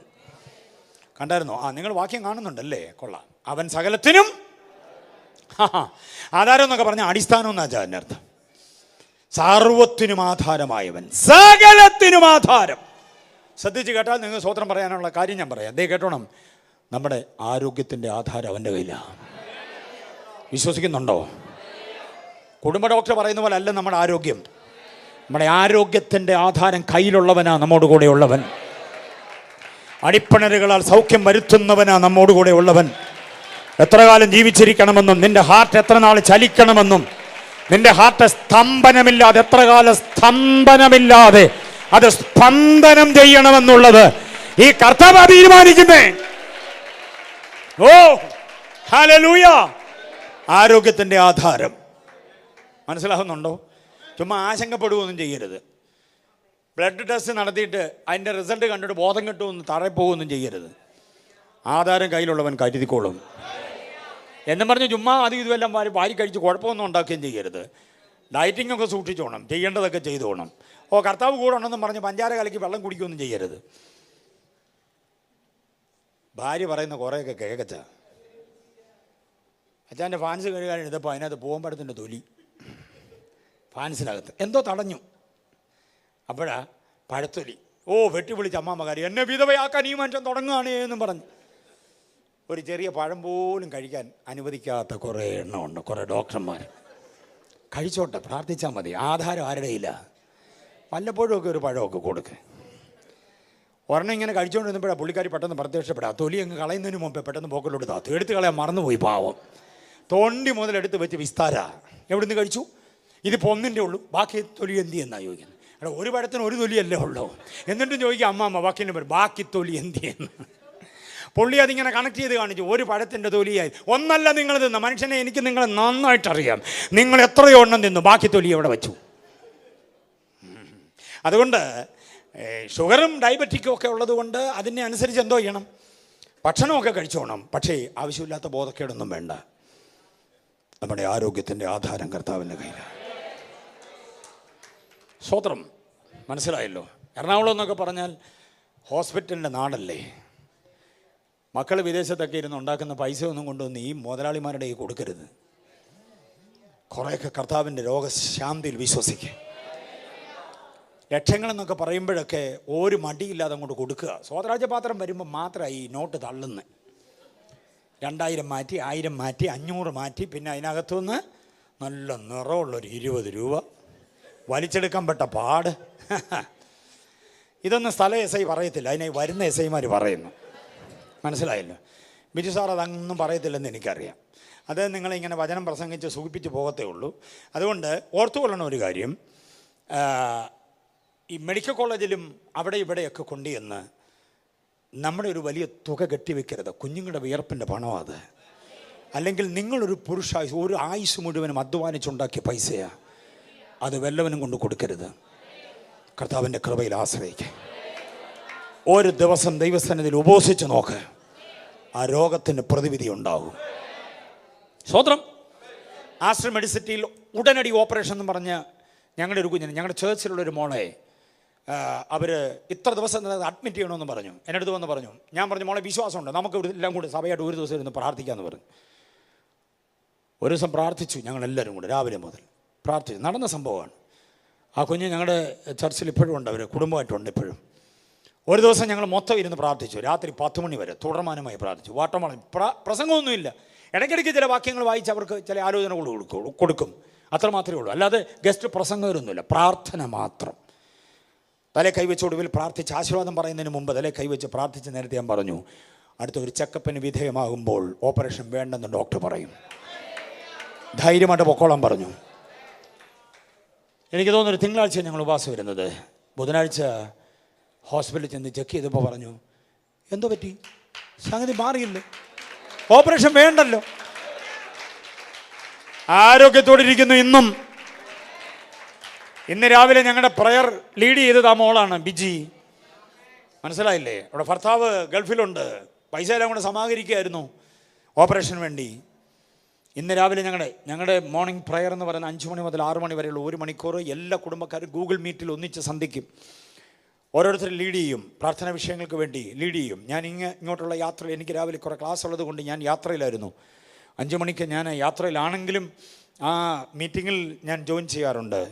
ചർച്ചിൻ്റെ പാസ് ആയതുകൊണ്ട് ഞാൻ ജോയിൻ ചെയ്തേ പറ്റുള്ളൂ. അങ്ങനെ ആ മോളാണ് ഇന്ന് ലീഡിങ് ചെയ്തത്. എനിക്ക് വളരെ സന്തോഷം തോന്നി അവരുടെ വാക്കുകളും ലീഡിങ്ങും ഒക്കെ കേട്ടപ്പോൾ. ഞാൻ പറഞ്ഞതിൻ്റെ താല്പര്യം എന്താണെന്നറിയാമോ? പ്രാർത്ഥിച്ചാൽ മറുപടിയുണ്ട്, പ്രാർത്ഥിച്ചാൽ മറുപടിയുണ്ട്. പാടുമ്പോൾ എന്നെ ആവേശമാണെന്നറിയാമോ? മറുപടി ഉണ്ടെന്ന് പറഞ്ഞിട്ട് അങ്ങോട്ട് മാറി ഇന്നും പാരസെറ്റാമോൾ വിഴുങ്ങുക, പിന്നെയും ഡോളോയും അതും ഇതുമെല്ലാം വിഴുങ്ങുക. എല്ലാം മോളുടെ കയ്യിലും ഉണ്ടല്ലോ പാരസെറ്റാമോൾ, ഇല്ലേ? അതുമായിട്ടാണ് വന്നിരിക്കുന്നത്. പക്ഷേ കർത്താവിൽ ആശ്രയിച്ചു, സൗഖ്യം കർത്താവ് തരും. എത്ര പേര് വിശ്വസിക്കുന്നുണ്ടത്? നമ്മുടെ ആരോഗ്യത്തിൻ്റെ ആധാരം നമ്മളെല്ലാം കൂടി കൊടുത്ത് നമ്മുടെ നില പരിങ്ങലിലാകുകയും അവൻ പിന്നെ നില പണിയുക മുകളിലോട്ട്. ആർക്കാ നില നന്നാകുന്നേ? ഹോസ്പിറ്റലുകാരൻ്റെ നില നന്നാകുന്നുണ്ട്. നേരത്തെ ഒറ്റമുറി പരിപാടിയായിരുന്നു. ഇപ്പോൾ അത് എന്നെ വാങ്ങി നോക്കിക്കേ, അടുത്ത് കിട്ടാനുള്ള സകല സ്ഥലവും എന്തോ ചെയ്തു, വാങ്ങിച്ചു. പിന്നെ 2 നിലയായി, ഇപ്പോൾ 3 നിലയായി. ഇപ്പോൾ ലിഫ്റ്റ് വേണം. ഈ നില പണിതത് നമ്മുടെ നില പരിങ്ങലിലായപ്പോഴാണ്. നമ്മൾ ലക്ഷങ്ങൾ അങ്ങോട്ട് കൊടുത്തിട്ട് ഉണ്ട് എനിക്കായൊരു മോക്ഷവിടെ എന്ന് പറഞ്ഞ് 108 കൊണ്ടുവരിക പൊതിഞ്ഞ്. മനസ്സിലായോ? അപ്പോഴും ലക്ഷങ്ങൾ അവിടെ കൊടുത്തിട്ട് നമ്മൾ പൊതിഞ്ഞുകൊണ്ട് പോരുക. അപ്പോൾ നമ്മുടെ കിഡ്നി കൊണ്ട്, നമ്മുടെ യൂട്രസ് കൊണ്ട്, നമ്മുടെ തലച്ചോറ് കൊണ്ട് ഒരു നിലയും കൂടെ കമ്പി, കട്ട, കല്ല്, സിമെൻറ്റ്, പെയിൻറ്റ്, തടി ഇതെല്ലാം കൂടെ നമ്മൾ കൊടുത്ത പണത്തിന് വാങ്ങിച്ച് ഒരു നിലയും കൂടെ പണിതു. മനസ്സിലാകുന്നുണ്ടോ? ഈ ആവശ്യമില്ലാത്ത നടപടിക്ക് പോകാതെ അടിപ്പിണരുകളാൽ സൗഖ്യം പ്രാപിച്ചു. അപ്പോൾ 17-ാം വാക്യം പറയുന്നത് ആധാരം കയ്യിലുള്ളവൻ. ആരോഗ്യത്തിന് മാത്രമല്ല ആൻറ്റി, ആഹാരത്തിൻ്റെ ആധാരം കർത്താവിൻ്റെ കയ്യിലാണ്. ആയുസിൻ്റെ ആധാരം കർത്താവിൻ്റെ കയ്യിലാണ്. ഒന്നുകൂടെ പറയാം, നിന്റെ കുഞ്ഞുങ്ങളുടെ ഭാവിയുടെ ആധാരം കർത്താവിൻ്റെ കയ്യിലാണ്. എങ്ങും അന്യാധീനപ്പെട്ടു പോകത്തില്ല തലമുറ, വഴിപടച്ച് പോകത്തില്ല തലമുറ. വഴിപടച്ചു പോകാതെ നിന്റെ കുഞ്ഞുങ്ങളെ ദൈവം ഉന്നതമായി വഴിയിലേക്ക് ഉയർത്തും, ശ്രേഷ്ഠമേറിയ പാതയിലേക്ക് കൊണ്ടുപോകും. വിശ്വസ്തമായി കർത്താവിനോടൊപ്പം നിന്നാ മതി. ഓ, വിശ്വാസത്തോടെ ഏറ്റെടുക്കുന്നവർ ദൈവത്തെ സ്തുതിക്ക്. ഹല്ലേലൂയ, സ്തോത്രം. അപ്പൊ ആധാരം കയ്യിലുള്ളവൻ. ഞാൻ ചോദിച്ചോട്ടെ, നിന്റെ തലമുറ ഇടത്തോട്ടും വലത്തോട്ടും പരക്കും. വാക്യം കണ്ടിട്ടുള്ളവർ എത്ര പേരുണ്ട്? നിന്റെ തലമുറ ഇടത്തോട്ടും വലത്തോട്ടും പരക്കും. ജാതികളുടെ ദേശത്തിൻ്റെ നന്മ അവരെന്തോ ചെയ്യും? അവകാശമാക്കും. ആ വാഗ്ദത്ത വചനമൊക്കെ പിൻ ചെയ്ത് പ്രാർത്ഥിക്കണം. കർത്താവേ, എൻ്റെ കുഞ്ഞിനെ അനുഗ്രഹിക്കണേ എന്ന് മാത്രം പ്രാർത്ഥിച്ചാൽ പോരാ. ആ പ്രാർത്ഥിക്കുന്ന വാചകത്തിൻ്റെ കൂട്ടത്തിൽ നിന്റെ തലമുറ ഇടത്തോട്ടും വലത്തോട്ടും പരക്കുമെന്ന് എന്നോട് വാഗ്ദത്തം ചെയ്തിട്ടുണ്ടല്ലോ കർത്താവേ എന്നും കൂടെ പറയണം. ദാവീദ് നമുക്ക് പ്രാർത്ഥിക്കാൻ തരുന്നൊരു പാറ്റേൺ ഉണ്ട്. അടിയൻ്റെ ഗ്രഹം തിരുമുൻപിൽ എന്നേക്കും ഇരിക്കേണ്ടതിന് ദയ തോന്നി അനുഗ്രഹിക്കണമേ. ദാവീദ് വീടിന് വേണ്ടി പ്രാർത്ഥിക്കുമ്പോൾ പറയും, അടിയൻ്റെ വീട് തിരുമുൻപിൽ എന്നേക്കും ഇരിക്കണം. എന്നിട്ട് അടുത്ത വാചകം കേട്ടോണം, അവിടുന്ന് എന്നോട് അങ്ങനെ അരുളി ചെയ്തിട്ടുണ്ടല്ലോ. പ്രാർത്ഥനയുടെ ബലം അതാ. കർത്താവ് പറഞ്ഞ വാഗ്ദത്തങ്ങൾ എന്തോ ചെയ്യണം? കർത്താവിനോട് ഏറ്റു പറയണം. അതാണ് പ്രാർത്ഥനയിൽ വാഗ്ദത്തങ്ങളെ പിൻ ചെയ്യണം. അപ്പോൾ അങ്ങനെ വരുമ്പോൾ എൻ്റെ കുഞ്ഞിനെ അനുഗ്രഹിക്കണേ കർത്താവേ എന്ന് പ്രാർത്ഥിക്കുമ്പോൾ പിൻ ചെയ്യേണ്ട ഒരു വാഗ്ദത്ത വചനമാ, നിന്റെ തലമുറ ഇടത്തോട്ടും വലത്തോട്ടും പരക്കുമെന്ന് വാഗ്ദത്തം ചെയ്തിട്ടുണ്ടല്ലോ. എവിടെ വാഗ്ദത്തം ചെയ്തേക്കുന്നത്? അങ്ങനെ ആ വാക്യം അറിയാൻ വയ്യാതെ എങ്ങനെ പിൻ ചെയ്യും? അങ്ങനെ വാക്യം അറിയാൻ വയ്യാതെ പ്രാർത്ഥനയിൽ എങ്ങനെ അത് പിൻ ചെയ്യുന്നത്? ആർക്ക് പറയാം? മമ്മിമാർ പറ. കുഞ്ഞുങ്ങൾക്ക് വേണ്ടി കൂടുതൽ കരയുന്നത് നിങ്ങളല്ലേ. നിന്റെ തലമുറ ഇടത്തോട്ടും വലത്തോട്ടും എന്ന് പറഞ്ഞാൽ ഫോർട്ട് കൊച്ചി, എറണാകുളം ഇങ്ങനെ ഇട്ടവട്ടത്തിൽ കറങ്ങേണ്ടതല്ല. നിന്റെ തലമുറ യാത്രയാകും. സ്തോത്രം. ഉപദേശിമാരായി കർത്താവിൻ്റെ വേലയ്ക്ക് വേണ്ടി ഞങ്ങളെ കർത്താവ് വിളിച്ചു. ഞങ്ങൾക്ക് വീട്ടിലും നാട്ടിലും ഇരിക്കാൻ നേരമില്ല. പോവുക അവിടെ ഇവിടെയും, UK-യിലും ഓസ്ട്രേലിയയിലും അവിടെ ഇവിടെയൊക്കെ. ഉപദേശിമാരായി ഞങ്ങൾക്കങ്ങനെ പോകാൻ പറ്റുമെങ്കിൽ വിദ്യാസമ്പന്നരായി നിങ്ങളുടെ തലമുറ പോകത്തില്ലെന്നാണ്. വാഗ്ദത്തമാണിത്, വാഗ്ദത്തമാണ്. ആര് കണ്ടിട്ടുണ്ടോ വാഗ്ദത്തം? നിന്റെ തലമുറ എല്ലാവരും യഹോവയാൽ അനുഗ്രഹിക്കപ്പെട്ടവരും അവരുടെ സമാധാനം വലുതുമായിരിക്കും. ആര് കണ്ടിട്ടുണ്ടോ വാക്യം? ആരാണ്ടൊക്കെ പറഞ്ഞു കേട്ടിട്ടുണ്ടെന്നുള്ളതല്ല, വേദോസത്തിൽ എവിടെ അന്ന് കണ്ടിട്ടില്ല. അതാണ് പല നമ്മുടെ ചർച്ചിലുള്ള പല വിശ്വാസികളുടെയും, ഞാൻ ശുശ്രൂഷിക്കുന്ന സഭയിൽ പോലും ഉണ്ട്, ഓറൽ ട്രഡീഷനിലാണ് പലരും. ഓറൽ ട്രഡീഷൻ എന്ന് പറഞ്ഞാൽ കേട്ടുകേഴ്വിയുടെ പാരമ്പര്യമാണ്. പുസ്തകത്തിൽ അതെവിടെ അന്ന് കണ്ടിട്ട് പോലും ഇല്ല. ബാക്കി അറിയാം, പിന്നെ അറിയാം. എങ്ങനെ അറിയാം? അത് ഞങ്ങളുടെ പാസ്റ്റർ പറഞ്ഞു കേട്ടിട്ടുള്ള അറിവേ ഉള്ളൂ. എവിടെ അന്ന് അവർ ഇന്ന് വരെ എന്ത് ചെയ്തിട്ടില്ല? തപ്പിട്ടില്ല. അതാണ് ഓറൽ ട്രഡീഷൻ. അതുപോലെ കാണണം. എടുത്തേ 54-ാം അധ്യായം യെശയ്യാപ്രവചനം 54-3 വാക്യം വായിച്ച്. യെശയ്യാ 54:3 ഡിസ്പ്ലേ വരുമല്ലോ. യെശയ്യാ 54:3 അവിടെ വായിക്കുന്ന എന്താ? ആധാരം കയ്യിലുള്ള, തലമുറയുടെ ആധാരം കയ്യിലുള്ള, നീ ഇടത്തോട്ടും വലത്തോട്ടും പരക്കും. നിന്റെ സന്തതി ജാതികളുടെ ദേശം നിന്റെ സന്തതി. കുഞ്ഞുങ്ങളെ അവകാശം പറഞ്ഞ് അങ്ങനെ പ്രാർത്ഥിക്കേ. മടിയിൽ ഉറങ്ങിക്കിടക്കുന്ന കുഞ്ഞുങ്ങളുണ്ടാകും, അവകാശം പറഞ്ഞ് പ്രാർത്ഥിക്കുക. ആ കരയുന്ന കുരുന്നിനെ വരെ വെച്ച് പ്രാർത്ഥിക്കണം. ഈ സന്തതി ജാതികളുടെ ദേശത്തിൻ്റെ നന്മ അവകാശമാക്കാനുള്ളത്. ജാതികളുടെ 54:3 കർത്താവ് യെശയ്യാ 54:3 അങ്ങനെ പറഞ്ഞിട്ടുണ്ടല്ലോ. അതെൻ്റെ കുഞ്ഞിനോടും കൂടിയുള്ള വാഗ്ദത്തമായി ഞാൻ ഏറ്റെടുക്കുന്നു. മമ്മിമാർക്ക് എത്ര പേർക്ക് ബോധ്യമായിട്ടുണ്ട്? ഈ വാക്യം മറന്നു പോകരുത്. 54:13 കണ്ടോ? 13 നിന്റെ സന്തതി യഹോവയാൽ, നിന്റെ മക്കളെല്ലാവരും യഹോവയാൽ ഉപദേശിക്കപ്പെട്ടവരും അവരുടെ സമാധാനം. മമ്മിമാർ കേട്ടെ. ചില മമ്മിമാർ പരാതി പറയാറുണ്ട്, പാസ്റ്റേ മൂത്ത മോൻ കുഴപ്പമില്ല, ഇളയ മോൻ പിഴയ. മൂത്ത മോൻ കുഴപ്പമില്ല, മിടുക്കനാ, അച്ചടക്കമുള്ളവനാ, പക്ഷേ ഇളയ മോൻ എന്തുവാ? വഴക്കാളിയെ രക്ഷിക്കപ്പെട്ടിട്ടില്ല. ഞാൻ പള്ളി പോകുന്നതിന് അവന് പ്രശ്നമാണ് ഇളയ മോന്. ചില നേരെ തിരിച്ചാ പറയാം, ഇളയ മോൻ വലിയ കുഴപ്പമില്ല പാസ്റ്റേ, മൂത്ത മോൻ അയ്യോ മഹാചട്ടമ്പി എന്നാ പറയുക. പക്ഷെ വാഗ്ദത്തം എങ്ങനെ കിടക്കുന്നത്? വാഗ്ദത്തം എങ്ങനെയാന്ന് പറ. നിന്റെ മക്കൾ എല്ലാവരും ഒന്നിനെ പോലും പിശാച് കൊണ്ടുപോകത്തില്ല, ഒന്നുപോലും ലോകത്തിലേക്ക് ഇറങ്ങി പോകത്തില്ല. നിന്റെ മക്കൾ എല്ലാവരും വിശ്വാസത്തോടെ ഏറ്റെടുത്ത് ദൈവത്തെ ഒന്ന് സ്തുതിച്ചേ. നിന്റെ മക്കളെല്ലാവരും, മക്കളും കൊച്ചുമക്കളും മരുമക്കളും എല്ലാവരും യഹോവയാൽ ഉപദേശിക്കപ്പെട്ടവരും. അടുത്ത വാഗ്ദത്തം കണ്ടോ? അവരുടെ സമാധാനം. മക്കൾ സമാധാനത്തോടെ കഴിഞ്ഞില്ലേ നമുക്ക് സമാധാനം ഉണ്ടോ? മോക്ക് സമാധാനം ഇല്ലെങ്കിൽ ഏത് മമ്മിക്കാണ് ഉറങ്ങാൻ പറ്റുക? മോടെ കാര്യം ഓർക്കുമ്പോൾ പാസ്റ്റേ വെള്ളം ഇറങ്ങുന്നില്ലെന്ന്. അതിനാ കെട്ടിച്ച് വിട്ടെടുത്ത് അവൾക്കൊരു സമാധാനമില്ല പാസ്റ്റേ. പക്ഷെ വാഗ്ദത്തം ഇങ്ങനെ കിടക്കുക. പ്രാർത്ഥിക്കുമ്പോൾ വാഗ്ദത്തങ്ങളെ പിൻ ചെയ്ത് പ്രാർത്ഥിക്കണം. നിൻ്റെ മക്കളുടെ സമാധാനം വലുതായിരിക്കും. മനസ്സിലായി? അപ്പം നമ്മുടെ തലമുറയുടെ ആധാരം വരെ ആരുടെ കയ്യിലാണ്? ഭാവിയുടെ ആധാരം കർത്താവിൻ്റെ കയ്യിലാണ്. സ്തോത്രം ചെയ്യാൻ പറ്റിയ മറ്റൊരു വാഗ്ദത്തമുണ്ട്. ഇതിനോട് കൂട്ടത്തിൽ ഓർത്തിരിക്കാൻ പറ്റിയ വേറൊരു വാഗ്ദത്തമുണ്ട്. 58:12 ഒന്ന് ഡിസ്പ്ലേ ചെയ്തേ. 58:12 അവിടെ മഹത്തായിരിക്കുന്ന മറ്റൊരു നിന്റെ സന്തതി പുരാതന ശൂന്യങ്ങളെ. പപ്പമാരൊക്കെ കേട്ടോ, നിങ്ങൾ പണിയണമെന്ന് ആഗ്രഹിച്ച പലതും ഉണ്ടായിരുന്നു, പണിയാൻ പറ്റിയില്ല. മക്കളെ പഠിപ്പിക്കുന്നതിലും പെൺമക്കളെ വിവാഹം ചെയ്ത് അയക്കുന്ന തിരക്കിനിടയിലും അതിനുവേണ്ടിയുള്ള സമ്പാദനത്തിനിടയിലും നിങ്ങൾ ആഗ്രഹിച്ച് പണിയാൻ ഉദ്ദേശിച്ച വീട് പണിയാൻ പറ്റിയില്ല. പറ്റിയോ? ആ ഷേപ്പ് ഇന്ന് പണിതതുപോലെ അല്ലല്ലോ പണിയാൻ ആഗ്രഹിച്ചത്, അല്പം കൂടെ മെച്ചമായിട്ട്. നിങ്ങൾ വാങ്ങിക്കാൻ ആഗ്രഹിച്ചതുണ്ടായിരുന്നു, വാങ്ങിക്കാൻ പറ്റിയില്ല. നിങ്ങൾ ചെയ്യണമെന്ന് ആഗ്രഹിച്ചുകൊണ്ട് ചെയ്യാൻ പറ്റിയില്ല. സാഹചര്യ സമ്മർദ്ദം കൊണ്ട്, സാമ്പത്തികത്തിൻ്റെ പോരായ്മ കൊണ്ട് പറ്റിയില്ല. പക്ഷെ നിരാശപ്പെടേണ്ട, വാഗ്ദത്തത്തെ നെഞ്ചോട് ചേർത്തോണം. നിന്റെ സന്തതി അത് പണിയും, നിന്റെ സന്തതി അത് പണിയും. വിശ്വസിക്കുന്നവർ ദൈവത്തെ സ്തുതിച്ചേ. സന്തതിയെ കൊണ്ട് ചിലത് പണിയിക്കും ദൈവം. മമ്മി, സന്തതി പണിതതിനകത്ത് നീ പാർക്കുമെന്ന സന്തതി പണിയുമെന്നുള്ളത് വാഗ്ദത്തമാങ്കളെ. ബിജുപാസയുടെ പപ്പ പണിത വീടും ബിജുപാസ് പണിത വീടും കൊണ്ട് താരതമ്യം ചെയ്ത് നോക്കിയാൽ നിങ്ങൾ, ബിജുപാസയുടെ മിടുക്കല്ല, വാഗ്ദത്തത്തിന്റെ മഹത്വമാണ്. കൈ കിട്ടിയ പണം അന്യാധീനപ്പെടുത്തിയില്ല പാസ്റ്റർ ആൻറ്റിയും പാസ്റ്ററും കൂടെ. വാഗ്ദത്തത്തെ നെഞ്ചേറ്റിൽ ആളിച്ചപ്പോഴാണ് ആ വീട് അങ്ങനെ ആയത്. മനസ്സിലാകുന്നുണ്ടോ? നമുക്ക് മുമ്പുണ്ടായിരുന്ന അപ്പച്ചന്മാർ നടത്തിയ സഭയും ഇന്ന് നമ്മൾ നടത്തുന്ന സഭാന്തരീക്ഷം കൂടെ വ്യത്യാസമില്ലേ? എന്താ കാര്യമെന്നറിയാമോ? അവരോടുള്ള ദൈവത്തിൻ്റെ വാഗ്ദത്തമാണ്. നിന്റെ സന്തതി അത് പണിയും. നീ പണിതതിനേക്കാൾ മെച്ചമായി നിന്റെ സന്തതി പണിയും. നീ പ്രസംഗിച്ചതിനേക്കാൾ മെച്ചമായി നിന്റെ സന്തതി പ്രസംഗിക്കും.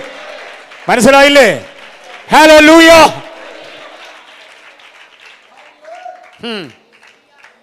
എൻ്റെ പപ്പ ഒരു സുവിശേഷകനായിരുന്നു. എബി എബ്രഹാം എന്ന പേര് പോലെ വിശ്രുതമല്ലായിരുന്നു അദ്ദേഹത്തിൻ്റെ പേര്. അദ്ദേഹത്തിൻ്റെ ഏകമകനായിരിക്കുന്ന എൻ്റെ പേര് എബി എബ്രഹാം എന്ന് പറഞ്ഞാൽ 10 പേർക്ക് അറിയാം. അത് എൻ്റെ കഴിവ് കൊണ്ടല്ല, അദ്ദേഹത്തിനോടുള്ള ദൈവത്തിൻ്റെ നീതിയാണ്. മനസ്സിലായില്ലേ? അദ്ദേഹത്തോടുള്ള ദൈവത്തിൻ്റെ വാഗ്ദത്തമാണ് നിന്റെ സന്തതി പണിയുമെന്നുള്ളത്. എൻ്റെ പപ്പ കൊല്ലം ജില്ല, തിരുവനന്തപുരം ജില്ല മാത്രം പ്രസംഗിച്ചിട്ടുള്ള ഒരു ഉപദേശി, സാധു ഉപദേശിയാണ്. ഞാൻ കേരളം ഒട്ടടക്കം പ്രസംഗിച്ചു, ഇന്ത്യയിലെ എല്ലാ സംസ്ഥാനങ്ങളും പ്രസംഗിച്ചു, വിദേശ രാജ്യങ്ങൾ പലതിലും പ്രസംഗിച്ചു. ബിജു പാസ്റ്റർ പോയതായിരിക്കുന്ന മെൽബണിലും സിഡ്നിയിലും പെർത്തൊഴികെ ആസ്ട്രേലിയയിലെ എല്ലായിടത്തും ഞാൻ പ്രസംഗിച്ചു. പെർത്തിലേക്ക് പോകാൻ പറ്റിയില്ല, ബാക്കിയുള്ളിടത്തെല്ലാം ഞാൻ പ്രസംഗിച്ചു. എൻ്റെ പപ്പായോടുള്ള ദൈവത്തിൻ്റെ ഈ വാഗ്ദത്തമാണ് നിന്റെ സന്തതി പണിയുമെന്നുള്ളത്. നിന്റെ സന്തതി പണിയും. ആ വാഗ്ദത്തം ഞാൻ ഇവിടെ എറിഞ്ഞു തരിക, ഏറ്റുപിടിച്ചോണം. തലമുറയോടുള്ള വാഗ്ദത്തം ദൈവം നൽകി തരുന്നതാണ്. നിന്റെ സന്തതി അത് പണിയും. നിന്റെ സന്തതി അന്യാധീനപ്പെടത്തില്ല. ഈ വാഗ്ദത്തങ്ങളെ ഏറ്റെടുത്ത് ദൈവത്തിന് സ്തോത്രം ചെയ്യാൻ കഴിയണം. നമ്മുടെ കർത്താവ് ആധാരം കയ്യിലുള്ളവനാ.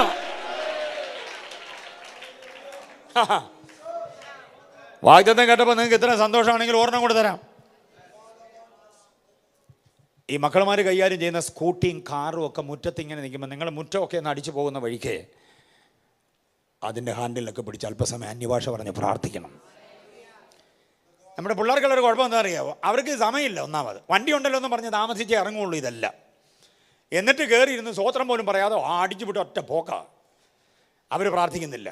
അതുകൊണ്ട് മമ്മിമാരോടും പാപ്പാമാരോടും ഞാൻ പറയാം, കുഞ്ഞുങ്ങൾ ഉപയോഗിക്കുന്ന വണ്ടി അവിടെ കിടക്കുമ്പോൾ അതിൻ്റെ ഹാൻഡിലെ പിടിച്ച് പ്രാർത്ഥിക്കണം. പറ്റുമെങ്കിൽ കയറിയിരുന്ന് പ്രാർത്ഥിക്കേ. ചാവി എടുത്തോണ്ട് വന്ന കാർ തുറന്ന് അതിനകത്ത് എ സിയും കൂടെ ഓൺ ചെയ്തിട്ട് അതിനകത്തിരുന്ന് അന്യഭാഷയിലും കൊണ്ട് പ്രാർത്ഥിക്കണം. പ്രാർത്ഥിക്കുമ്പോൾ അവകാശം പറയണം, ഇതെങ്ങും മുട്ടരുത്, ഇത് വേറെങ്ങും ചെന്ന് തട്ടരുത്, അടുത്തത് ഇതിൽ വേറൊന്നും വന്ന് തട്ടരുത്, അശ്രദ്ധമായി എതിരെ വരുന്നവൻ എൻ്റെ കുഞ്ഞിൻ്റെ വാഹനത്തെ തുടരുത്, ഇത് പാർക്ക് ചെയ്യുന്നിടത്ത് ഇത് സുരക്ഷിതമായിരിക്കണം. ഈ മുറ്റത്തുനിന്ന് സ്റ്റാർട്ട് ചെയ്ത് പോയാൽ ഈ മുറ്റത്തെത്തുന്നത് വരെ ദൂതന്മാരുടെ കാവൽ ഇതിനകത്തുണ്ടാകും. വാചകങ്ങളെ പറഞ്ഞ് പ്രാർത്ഥിക്കണം, നന്നായി പ്രാർത്ഥിക്കണം. തലമുറകൾ ഓടിക്കുന്ന വാഹനങ്ങൾക്ക് വേണ്ടി നന്നായി പ്രാർത്ഥിക്കണം. നിന്റെ ഭർത്താവ് ഓടിക്കുന്ന വാഹനങ്ങൾക്ക് വേണ്ടി നന്നായി പ്രാർത്ഥിക്കണം. മകളോ മകനോ ഓടിക്കുന്നതിന് വേണ്ടി പ്രാർത്ഥിക്കണം. ഭാര്യ ഓടിക്കുന്ന വാഹനത്തിന് വേണ്ടി പ്രാർത്ഥിക്കണം. ദൈവാത്മാവിൻ്റെ പ്രത്യേക നിയോഗം കൊണ്ട് ഞാൻ നൽകി തരിക. അത് വാഹനങ്ങൾക്ക് അപകടമുണ്ടാക്കി സഭയ്ക്കൊരു ദുരന്തമുണ്ടാക്കാൻ സഭയ്ക്കകത്ത് ആളുകളെല്ലാം കൂടെ ഓടിക്കൂടുന്ന ഒരു കാഴ്ച ഞാൻ കാണുന്നുണ്ട്. നമ്മുടെ വാഹനങ്ങളൊന്നും അപകടത്തിലായി പോകാതിരിക്കാൻ ശക്തമായി പ്രാർത്ഥിച്ചോണം. ഉപവാസ പ്രാർത്ഥന 21-നകത്തൊരു അപകടം വരുത്തേണ്ടതിന് വേണ്ടി പിശാച് പരിശ്രമിക്കുമ്പോൾ ആ ദുരന്തം വഴിമാറേണ്ടതിന് ശക്തമായി പ്രാർത്ഥിച്ചോണം. Yes, glory glory glory glory. ഒരനർത്ഥവും വരാതെ. തലമുറയ്ക്ക് അപകടം വരുമോ എന്ന് പറഞ്ഞ് പേടിച്ച് അരണ്ട് വീട്ടിലൊന്നും ഇരിക്കണ്ട. വാഗ്ദത്വത്തെ അറിയണം. നൊന്തുപറ്റ മമ്മിമാർ കേട്ടിട്ടുണ്ടോ ഈ വാക്യം? ഈ വാക്യം പറഞ്ഞില്ലെങ്കിൽ എംബോസിഷൻ സത്യമായിട്ട് ഞാൻ തരും. മമ്മിമാർ ഈ വാക്യം അറിഞ്ഞിട്ടില്ലെങ്കിൽ, ഇതുവരെ അറിഞ്ഞിട്ടില്ലെങ്കിൽ സങ്കട. നീ പ്രസവിച്ചത് ആപത്തിനല്ല. വായിച്ചിട്ടുണ്ടോ ആ വാക്യം? നീ പ്രസവിച്ചത് ആപത്തിനല്ലെന്ന്. വരുംകാലങ്ങളിൽ നിവൃത്തിയാകേണ്ട ഒരു പ്രവചനമാണെങ്കിലും ദൈവസഭയ്ക്ക് അവകാശമാക്കേണ്ട ഒരു പ്രവചനമാണത്. നീ പ്രസവിച്ചത് ആപത്തിനല്ല. നൊന്തുപെറ്റ് ഉദരത്തിൽ വെച്ച് തന്നെ ഇല്ലാതാക്കാൻ ശ്രമിച്ചില്ലേ ശത്രു? കുഞ്ഞിൻ്റെ മുഖം നീ കാണത്തില്ലെന്ന് വാദമുന്നയിച്ചില്ലേ പിശാച്? പക്ഷെ ആ കുഞ്ഞിനെ നിനക്ക് തന്നില്ലേ? ആ കുഞ്ഞിനെ നെഞ്ചിൻ്റെ ചൂട് കൊടുത്ത് വളർത്താൻ പറ്റിയില്ലേ? ആ കുഞ്ഞിന് വേണ്ടി നീ നെഞ്ചകം ചുരത്തിയില്ലേ? ആ കുഞ്ഞിന് പ്രാബല്യം വന്നില്ലേ? ആ കുഞ്ഞിന് അനർത്ഥമുണ്ടാകത്തില്ല. നീ പ്രസവിച്ചത് ആപത്തിനല്ല. സഹസ്രാബ്ദ വാഴ്ചയെക്കുറിച്ച് പറയുന്ന കാലത്ത് നിവർത്തിക്കപ്പെടേണ്ടതാണെങ്കിലും ദൈവസഭയ്ക്ക് അവകാശമുള്ളൊരു വാഗ്ദത്തമാണത് എന്ന് പറഞ്ഞ എൻ്റെ അർത്ഥം ഇതാ. ശ്രദ്ധിച്ച് കേട്ടോണം. അമ്മയും അപ്പനും ജീവിച്ചിരിക്കുമ്പോൾ നിന്റെ കുഞ്ഞിൻ്റെ മരണം നീ കാണത്തില്ല. എത്ര പേർക്ക് മനസ്സിലായി? മമ്മി മരിച്ചോട്ടെ, കുഞ്ഞുങ്ങളെല്ലാം കൂടെ വട്ടവിരുന്ന് കരഞ്ഞ് പൊക്കിയെടുത്ത് സെമിത്തേരിയിലോട്ട് കൊണ്ടുപോട്ടെ, അത് കുഞ്ഞുങ്ങളുടെ ധർമ്മമാണ്. ഒരു സ്ത്രീ തൻ്റെ ഭർത്താവ് മരിച്ച ശേഷം വളരെ പാടുപെട്ട് വിധവമാരെ ഒരു വല്ലാത്ത കണ്ണോടെ കാണുന്ന സമൂഹത്തിൽ തൻ്റെ ഏക മകനെ വളർത്തി വലുതാക്കി. ഭർത്താവ് മരിച്ചുപോയി നല്ല പ്രായത്തിൽ. ആ മകനെ വളർത്തി വലുതാക്കി. അവൻ പക്വതയിലേക്ക് വന്നപ്പോൾ അവൻ മരിച്ചുപോയി. മരണം ആ വീട്ടിൽ തേർവാഴ്ച നടത്തുക. ഭർത്താവിനെ തട്ടിക്കൊണ്ടുപോയ മരണദൂതൻ തൻ്റെ മകനെയും കൊണ്ടുപോയി. നിലവിളിച്ച് കരയുക. വീട്ടിലെ കർമ്മങ്ങളെല്ലാം കഴിഞ്ഞ് നാട്ടുകാരെല്ലാം കൂടെ കൂടി വന്ന് മൃതശരീരം എടുത്തുകൊണ്ട് സെമിത്തേരിയിലേക്ക് യാത്ര ചെയ്യുകയാണ്. മുടിയടിച്ചിട്ട് വല്ലാതെ നിലവിളിച്ചുകൊണ്ട് അവളും ആ മഞ്ചത്തിൻ്റെ പുറകെ നടക്കുക. വഴിയരികിൽ നിൽക്കുന്ന ആളുകൾ വല്ലാതെ നിലവിളിക്കുന്നുണ്ട്. ഇവൾ അരികെ വരുമ്പോൾ അവിടെ നിൽക്കുന്നവർ അവളെ ഒന്ന് തൊട്ട് തലോടി തഴുകി ചേർത്ത് നിർത്തി. എന്താ പറഞ്ഞ് ആശ്വസിപ്പിക്കുക? വിധവയുടെ മകൻ അവളുടെ അത്താണിയായിരുന്നു. അവനും കൂടെ മരിച്ചപ്പോൾ എന്തോ പറഞ്ഞ് ആശ്വസിപ്പിക്കേണ്ടത്? എല്ലാവരും അവളോടൊപ്പം കരയുമ്പോൾ ആ മഞ്ചം ചുമക്കുന്നവർ കണ്ണുനീര് തുടച്ച് വഴിയിലൂടെ യാത്ര ചെയ്തു പോകുമ്പോൾ ഒരു ചെറുപ്പക്കാരൻ ആ വഴിയരികിൽ നിൽപ്പുണ്ടായിരുന്നു. അവൻ കരഞ്ഞില്ല, പക്ഷെ മുഖത്ത് വിഷാദമുണ്ട്. ആ സ്ത്രീയുടെ വിഷമച്ചായ അവൻ്റെ മുഖത്തുമുണ്ട്. ആ സ്ത്രീയുടെ ആരുമല്ലവൻ, ചാർച്ചക്കാർ ഇഴയടുപ്പമുള്ള ബന്ധമൊന്നുമില്ല. പക്ഷെ അവൻ്റെ മുമ്പിലേക്ക് ആ മഞ്ചമെത്തിയപ്പോൾ അവൻ കൈനീട്ടിയ മഞ്ചത്തെ ഒന്ന് തൊട്ടു. കൈനീട്ടിയ മഞ്ചത്തെ ഒന്ന് തൊട്ടു. മഞ്ചത്തിൽ വെള്ളം പുതച്ച് റൂമാലി കൊണ്ട് പൊതിഞ്ഞു വെച്ചിരുന്ന മൃതശരീരം ചാടി എഴുന്നേറ്റു. മഞ്ച ചുമക്കുന്നവർ നിന്നു. ഈ ചെറുപ്പക്കാരൻ അവനെ കൈ കൊടുത്തു പിടിച്ച് താഴെ ഇറക്കി, ചേർത്ത് നിർത്തി. അപ്പോഴത്തേക്ക് വിസ്മയഭരിതരായി നാട്ടുകാർ മുഴുവനും. വിധവയായ സ്ത്രീ പുത്രമരണ ദുഃഖത്തിൽ ആകപ്പാടെ വല്ലാതെയായി പോയവളുടെ കയ്യിലേക്ക് ഇവനെ കൊടുത്തിട്ട് പറഞ്ഞു, നീ അല്ല ഇവനെ ചുമക്കേണ്ടത്, നീ അല്ല ഇവനെ ചുമക്കേണ്ടത്. നാളെ ഒരു ദിനത്തിൽ ഇവൻ നിന്നെ ചുമക്കണം, ഇവൻ നിന്നെ ചുമക്കണം. മകന്റെ മരണം കാണാൻ അമ്മയ്ക്ക്, മകന്റെ മരണം, മകളുടെ മരണം കാണാൻ അപ്പന്. വേദപുസ്തകത്തിൽ അങ്ങനെ വ്യവസ്ഥയില്ലെന്ന് പഠിക്ക്, പുതിയ നിയമത്തിൽ ഒട്ടുമില്ലെന്ന് പഠിക്ക്. അതാ നീ പ്രസവിച്ചത് എന്തിനല്ല. 65:23 വാക്യമാണ് അത്. യെശയ്യാപ്രവചനം 65:23. അപ്പന്മാരോട് അവരൊരു ദൂതുണ്ട്, നീ അധ്വാനിച്ചത് വൃഥാവല്ല. മക്കളെ പഠിപ്പിക്കാനും ATM കാർഡ് അവരുടെ കൈ കൊടുക്കാനും നീ അധ്വാനിച്ചത്, അറബിക്ക് വേണ്ടി അധ്വാനിച്ചതും വേറെ മുതലാളിമാർക്ക് വേണ്ടി അധ്വാനിച്ചതും ഒക്കെ വൃഥാവല്ല. 65:23 വാക്യം. 65-ാം അധ്യായം മുഴുവനും സഹസ്രാബ്ദ വാഴ്ചയിൽ സംഭവിക്കേണ്ട കാര്യങ്ങളാണ്. പക്ഷേ വിശ്വാസത്താൽ സഭയെ അത് അവകാശമാക്കുന്നു. ഇപ്പോഴേ നീ പ്രസവിച്ചത് എന്തിനല്ല, ആപത്തിനല്ല, നീ അധ്വാനിക്കുന്നത് വൃഥാവല്ല. ഈ വാക്യം കൂടെ പിൻ ചെയ്ത് പ്രാർത്ഥിക്കണം. എൻ്റെ കുഞ്ഞിനെ കാത്തോണേ കർത്താവേ, ഈ രോഗശൈലിയിൽ നിന്ന് എൻ്റെ കുഞ്ഞിനെ കാത്തോണേ കർത്താവേ, ഈ ചെറുപ്രായത്തിൽ ഇങ്ങനെയുള്ള രോഗങ്ങൾ അവന് വരാതെ കാത്തോണേ. കാരണം ഞാൻ പ്രസവിച്ചത് ആപത്തിനല്ലെന്ന് വാഗ്ദത്തമുണ്ടല്ലോ. ഇങ്ങനെ പറഞ്ഞ് പ്രാർത്ഥിക്കുന്നവർ എത്ര പേരുണ്ട്? Price the Lord. അപ്പം നമ്മുടെ വിഷയത്തിലേക്ക് വരാം, കൊലോസ്യ ലേഖനത്തിലേക്ക് വരാം. എന്താ അവിടെ പറഞ്ഞതെന്നറിയാമോ? ആധാരം ആരുടെ കയ്യിലാണ്? ആരോഗ്യത്തിൻ്റെയും ആയുസ്സിൻ്റെയും ആഹാരത്തിൻ്റെയും ഭാവിയുടെയും എല്ലാം ആധാരം ആരുടെ കയ്യിലാണ്? കർത്താവിൻ്റെ കയ്യിലാണ്. ഇന്ന് കുറേ ശുശ്രൂഷകന്മാരിവിടെ ഉണ്ടല്ലോ. ബിജു CX പാസ്റ്റർ അടക്കം, ഞാൻ, മറ്റ് കർത്തൃദാസന്മാർ, അസോസിയേറ്റ് പാസ്റ്റേഴ്സ്, നല്ല വേർഷിപ്പ് ടീം എല്ലാവരും ഉണ്ടല്ലോ. ഞാൻ പറയാം, നമ്മുടെ ശുശ്രൂഷയുടെ ആധാരം കർത്താവിൻ്റെ കയ്യിലാണ്. ഒരു വേദി പോലും നിനക്ക് തരത്തില്ലെന്നും പറഞ്ഞ് വാത് കെട്ടുന്ന പോരാട്ടങ്ങളുണ്ട്. പക്ഷെ വേദിയിൽ നിന്ന് വേദിയിലേക്ക് നിന്നെ യാത്രയയക്കുവാൻ കഴിയുന്ന ഒരുവനുണ്ട്. അവൻ്റെ കയ്യിലാണ് ശുശ്രൂഷയുടെ ആധാരം. എത്ര പേര് വിശ്വസിക്കുന്നു? എത്ര പേര് വിശ്വസിക്കുന്നുണ്ടത്? ഹല്ലേലൂയ. അപ്പോൾ 17-ാം അധ്യായം 17-ാം വാക്യം ആധാരം കയ്യിലുള്ള ക്രിസ്തു. 18-ാം വാക്യം സഭയുടെ തലയായ ക്രിസ്തു. സഭയുടെ തലയാരാ? ക്രിസ്തുവാ. കൊലോസ്യർ 1:18 പറയുന്നു, സഭയുടെ തലയാരാ? ക്രിസ്തുവാണ്. പ്രമാണിമാരാരുമല്ല. മനസ്സിലാകുന്നുണ്ടോ? സ്പോൺസർ ചെയ്ത സ്പോൺസർ മിനിസ്റ്റർ ഒന്നുമല്ല സഭയുടെ ആധാരം. സഭയുടെ തല ക്രിസ്തുവാണ്. ആ തലയോട് യുക്തമായി ചേരുക എന്നുള്ളതാണ് നമ്മുടെ ധർമ്മം. അങ്ങനെ ചേർന്ന് നിൽക്കാൻ പറ്റണം. മനസ്സിലായോ? 19-ാം വാക്യം ദൈവത്തിൻ്റെ സർവ്വസമ്പൂർണ്ണതയും ദേഹരൂപമായി വസിക്കുന്ന ക്രിസ്തു. 1-ാം അധ്യായത്തിൽ ക്രിസ്തുവിൻ്റെ എന്തുവാന്നാ പറഞ്ഞേ? ദ ഡീറ്റി ഓഫ് ക്രൈസ്റ്റ്, ക്രിസ്തുവിൻ്റെ ദൈവത്വമാണ്. അതിൽ 19-ാം വാക്യം പറയുന്നത് ദൈവത്തിൻ്റെ സർവ്വസമ്പൂർണ്ണതയും എന്ത് ചെയ്യുന്നു? ദേഹരൂപമായി വസിക്കുന്ന ക്രിസ്തു എന്നാണ്. 20-ാം വാക്യത്തിൽ പറയുന്നത് രക്തം ചൊരിഞ്ഞ് നമുക്ക് സമാധാനമുണ്ടാക്കിയ ക്രിസ്തു. കാൽവറിയിൽ നമുക്ക് വേണ്ടി രക്തം ചൊരിഞ്ഞ് നമുക്ക് വേണ്ടി എന്തോ തന്നു. സമാധാനമുണ്ടോ? സമാധാനമുണ്ടോ ജീവിതത്തിൽ?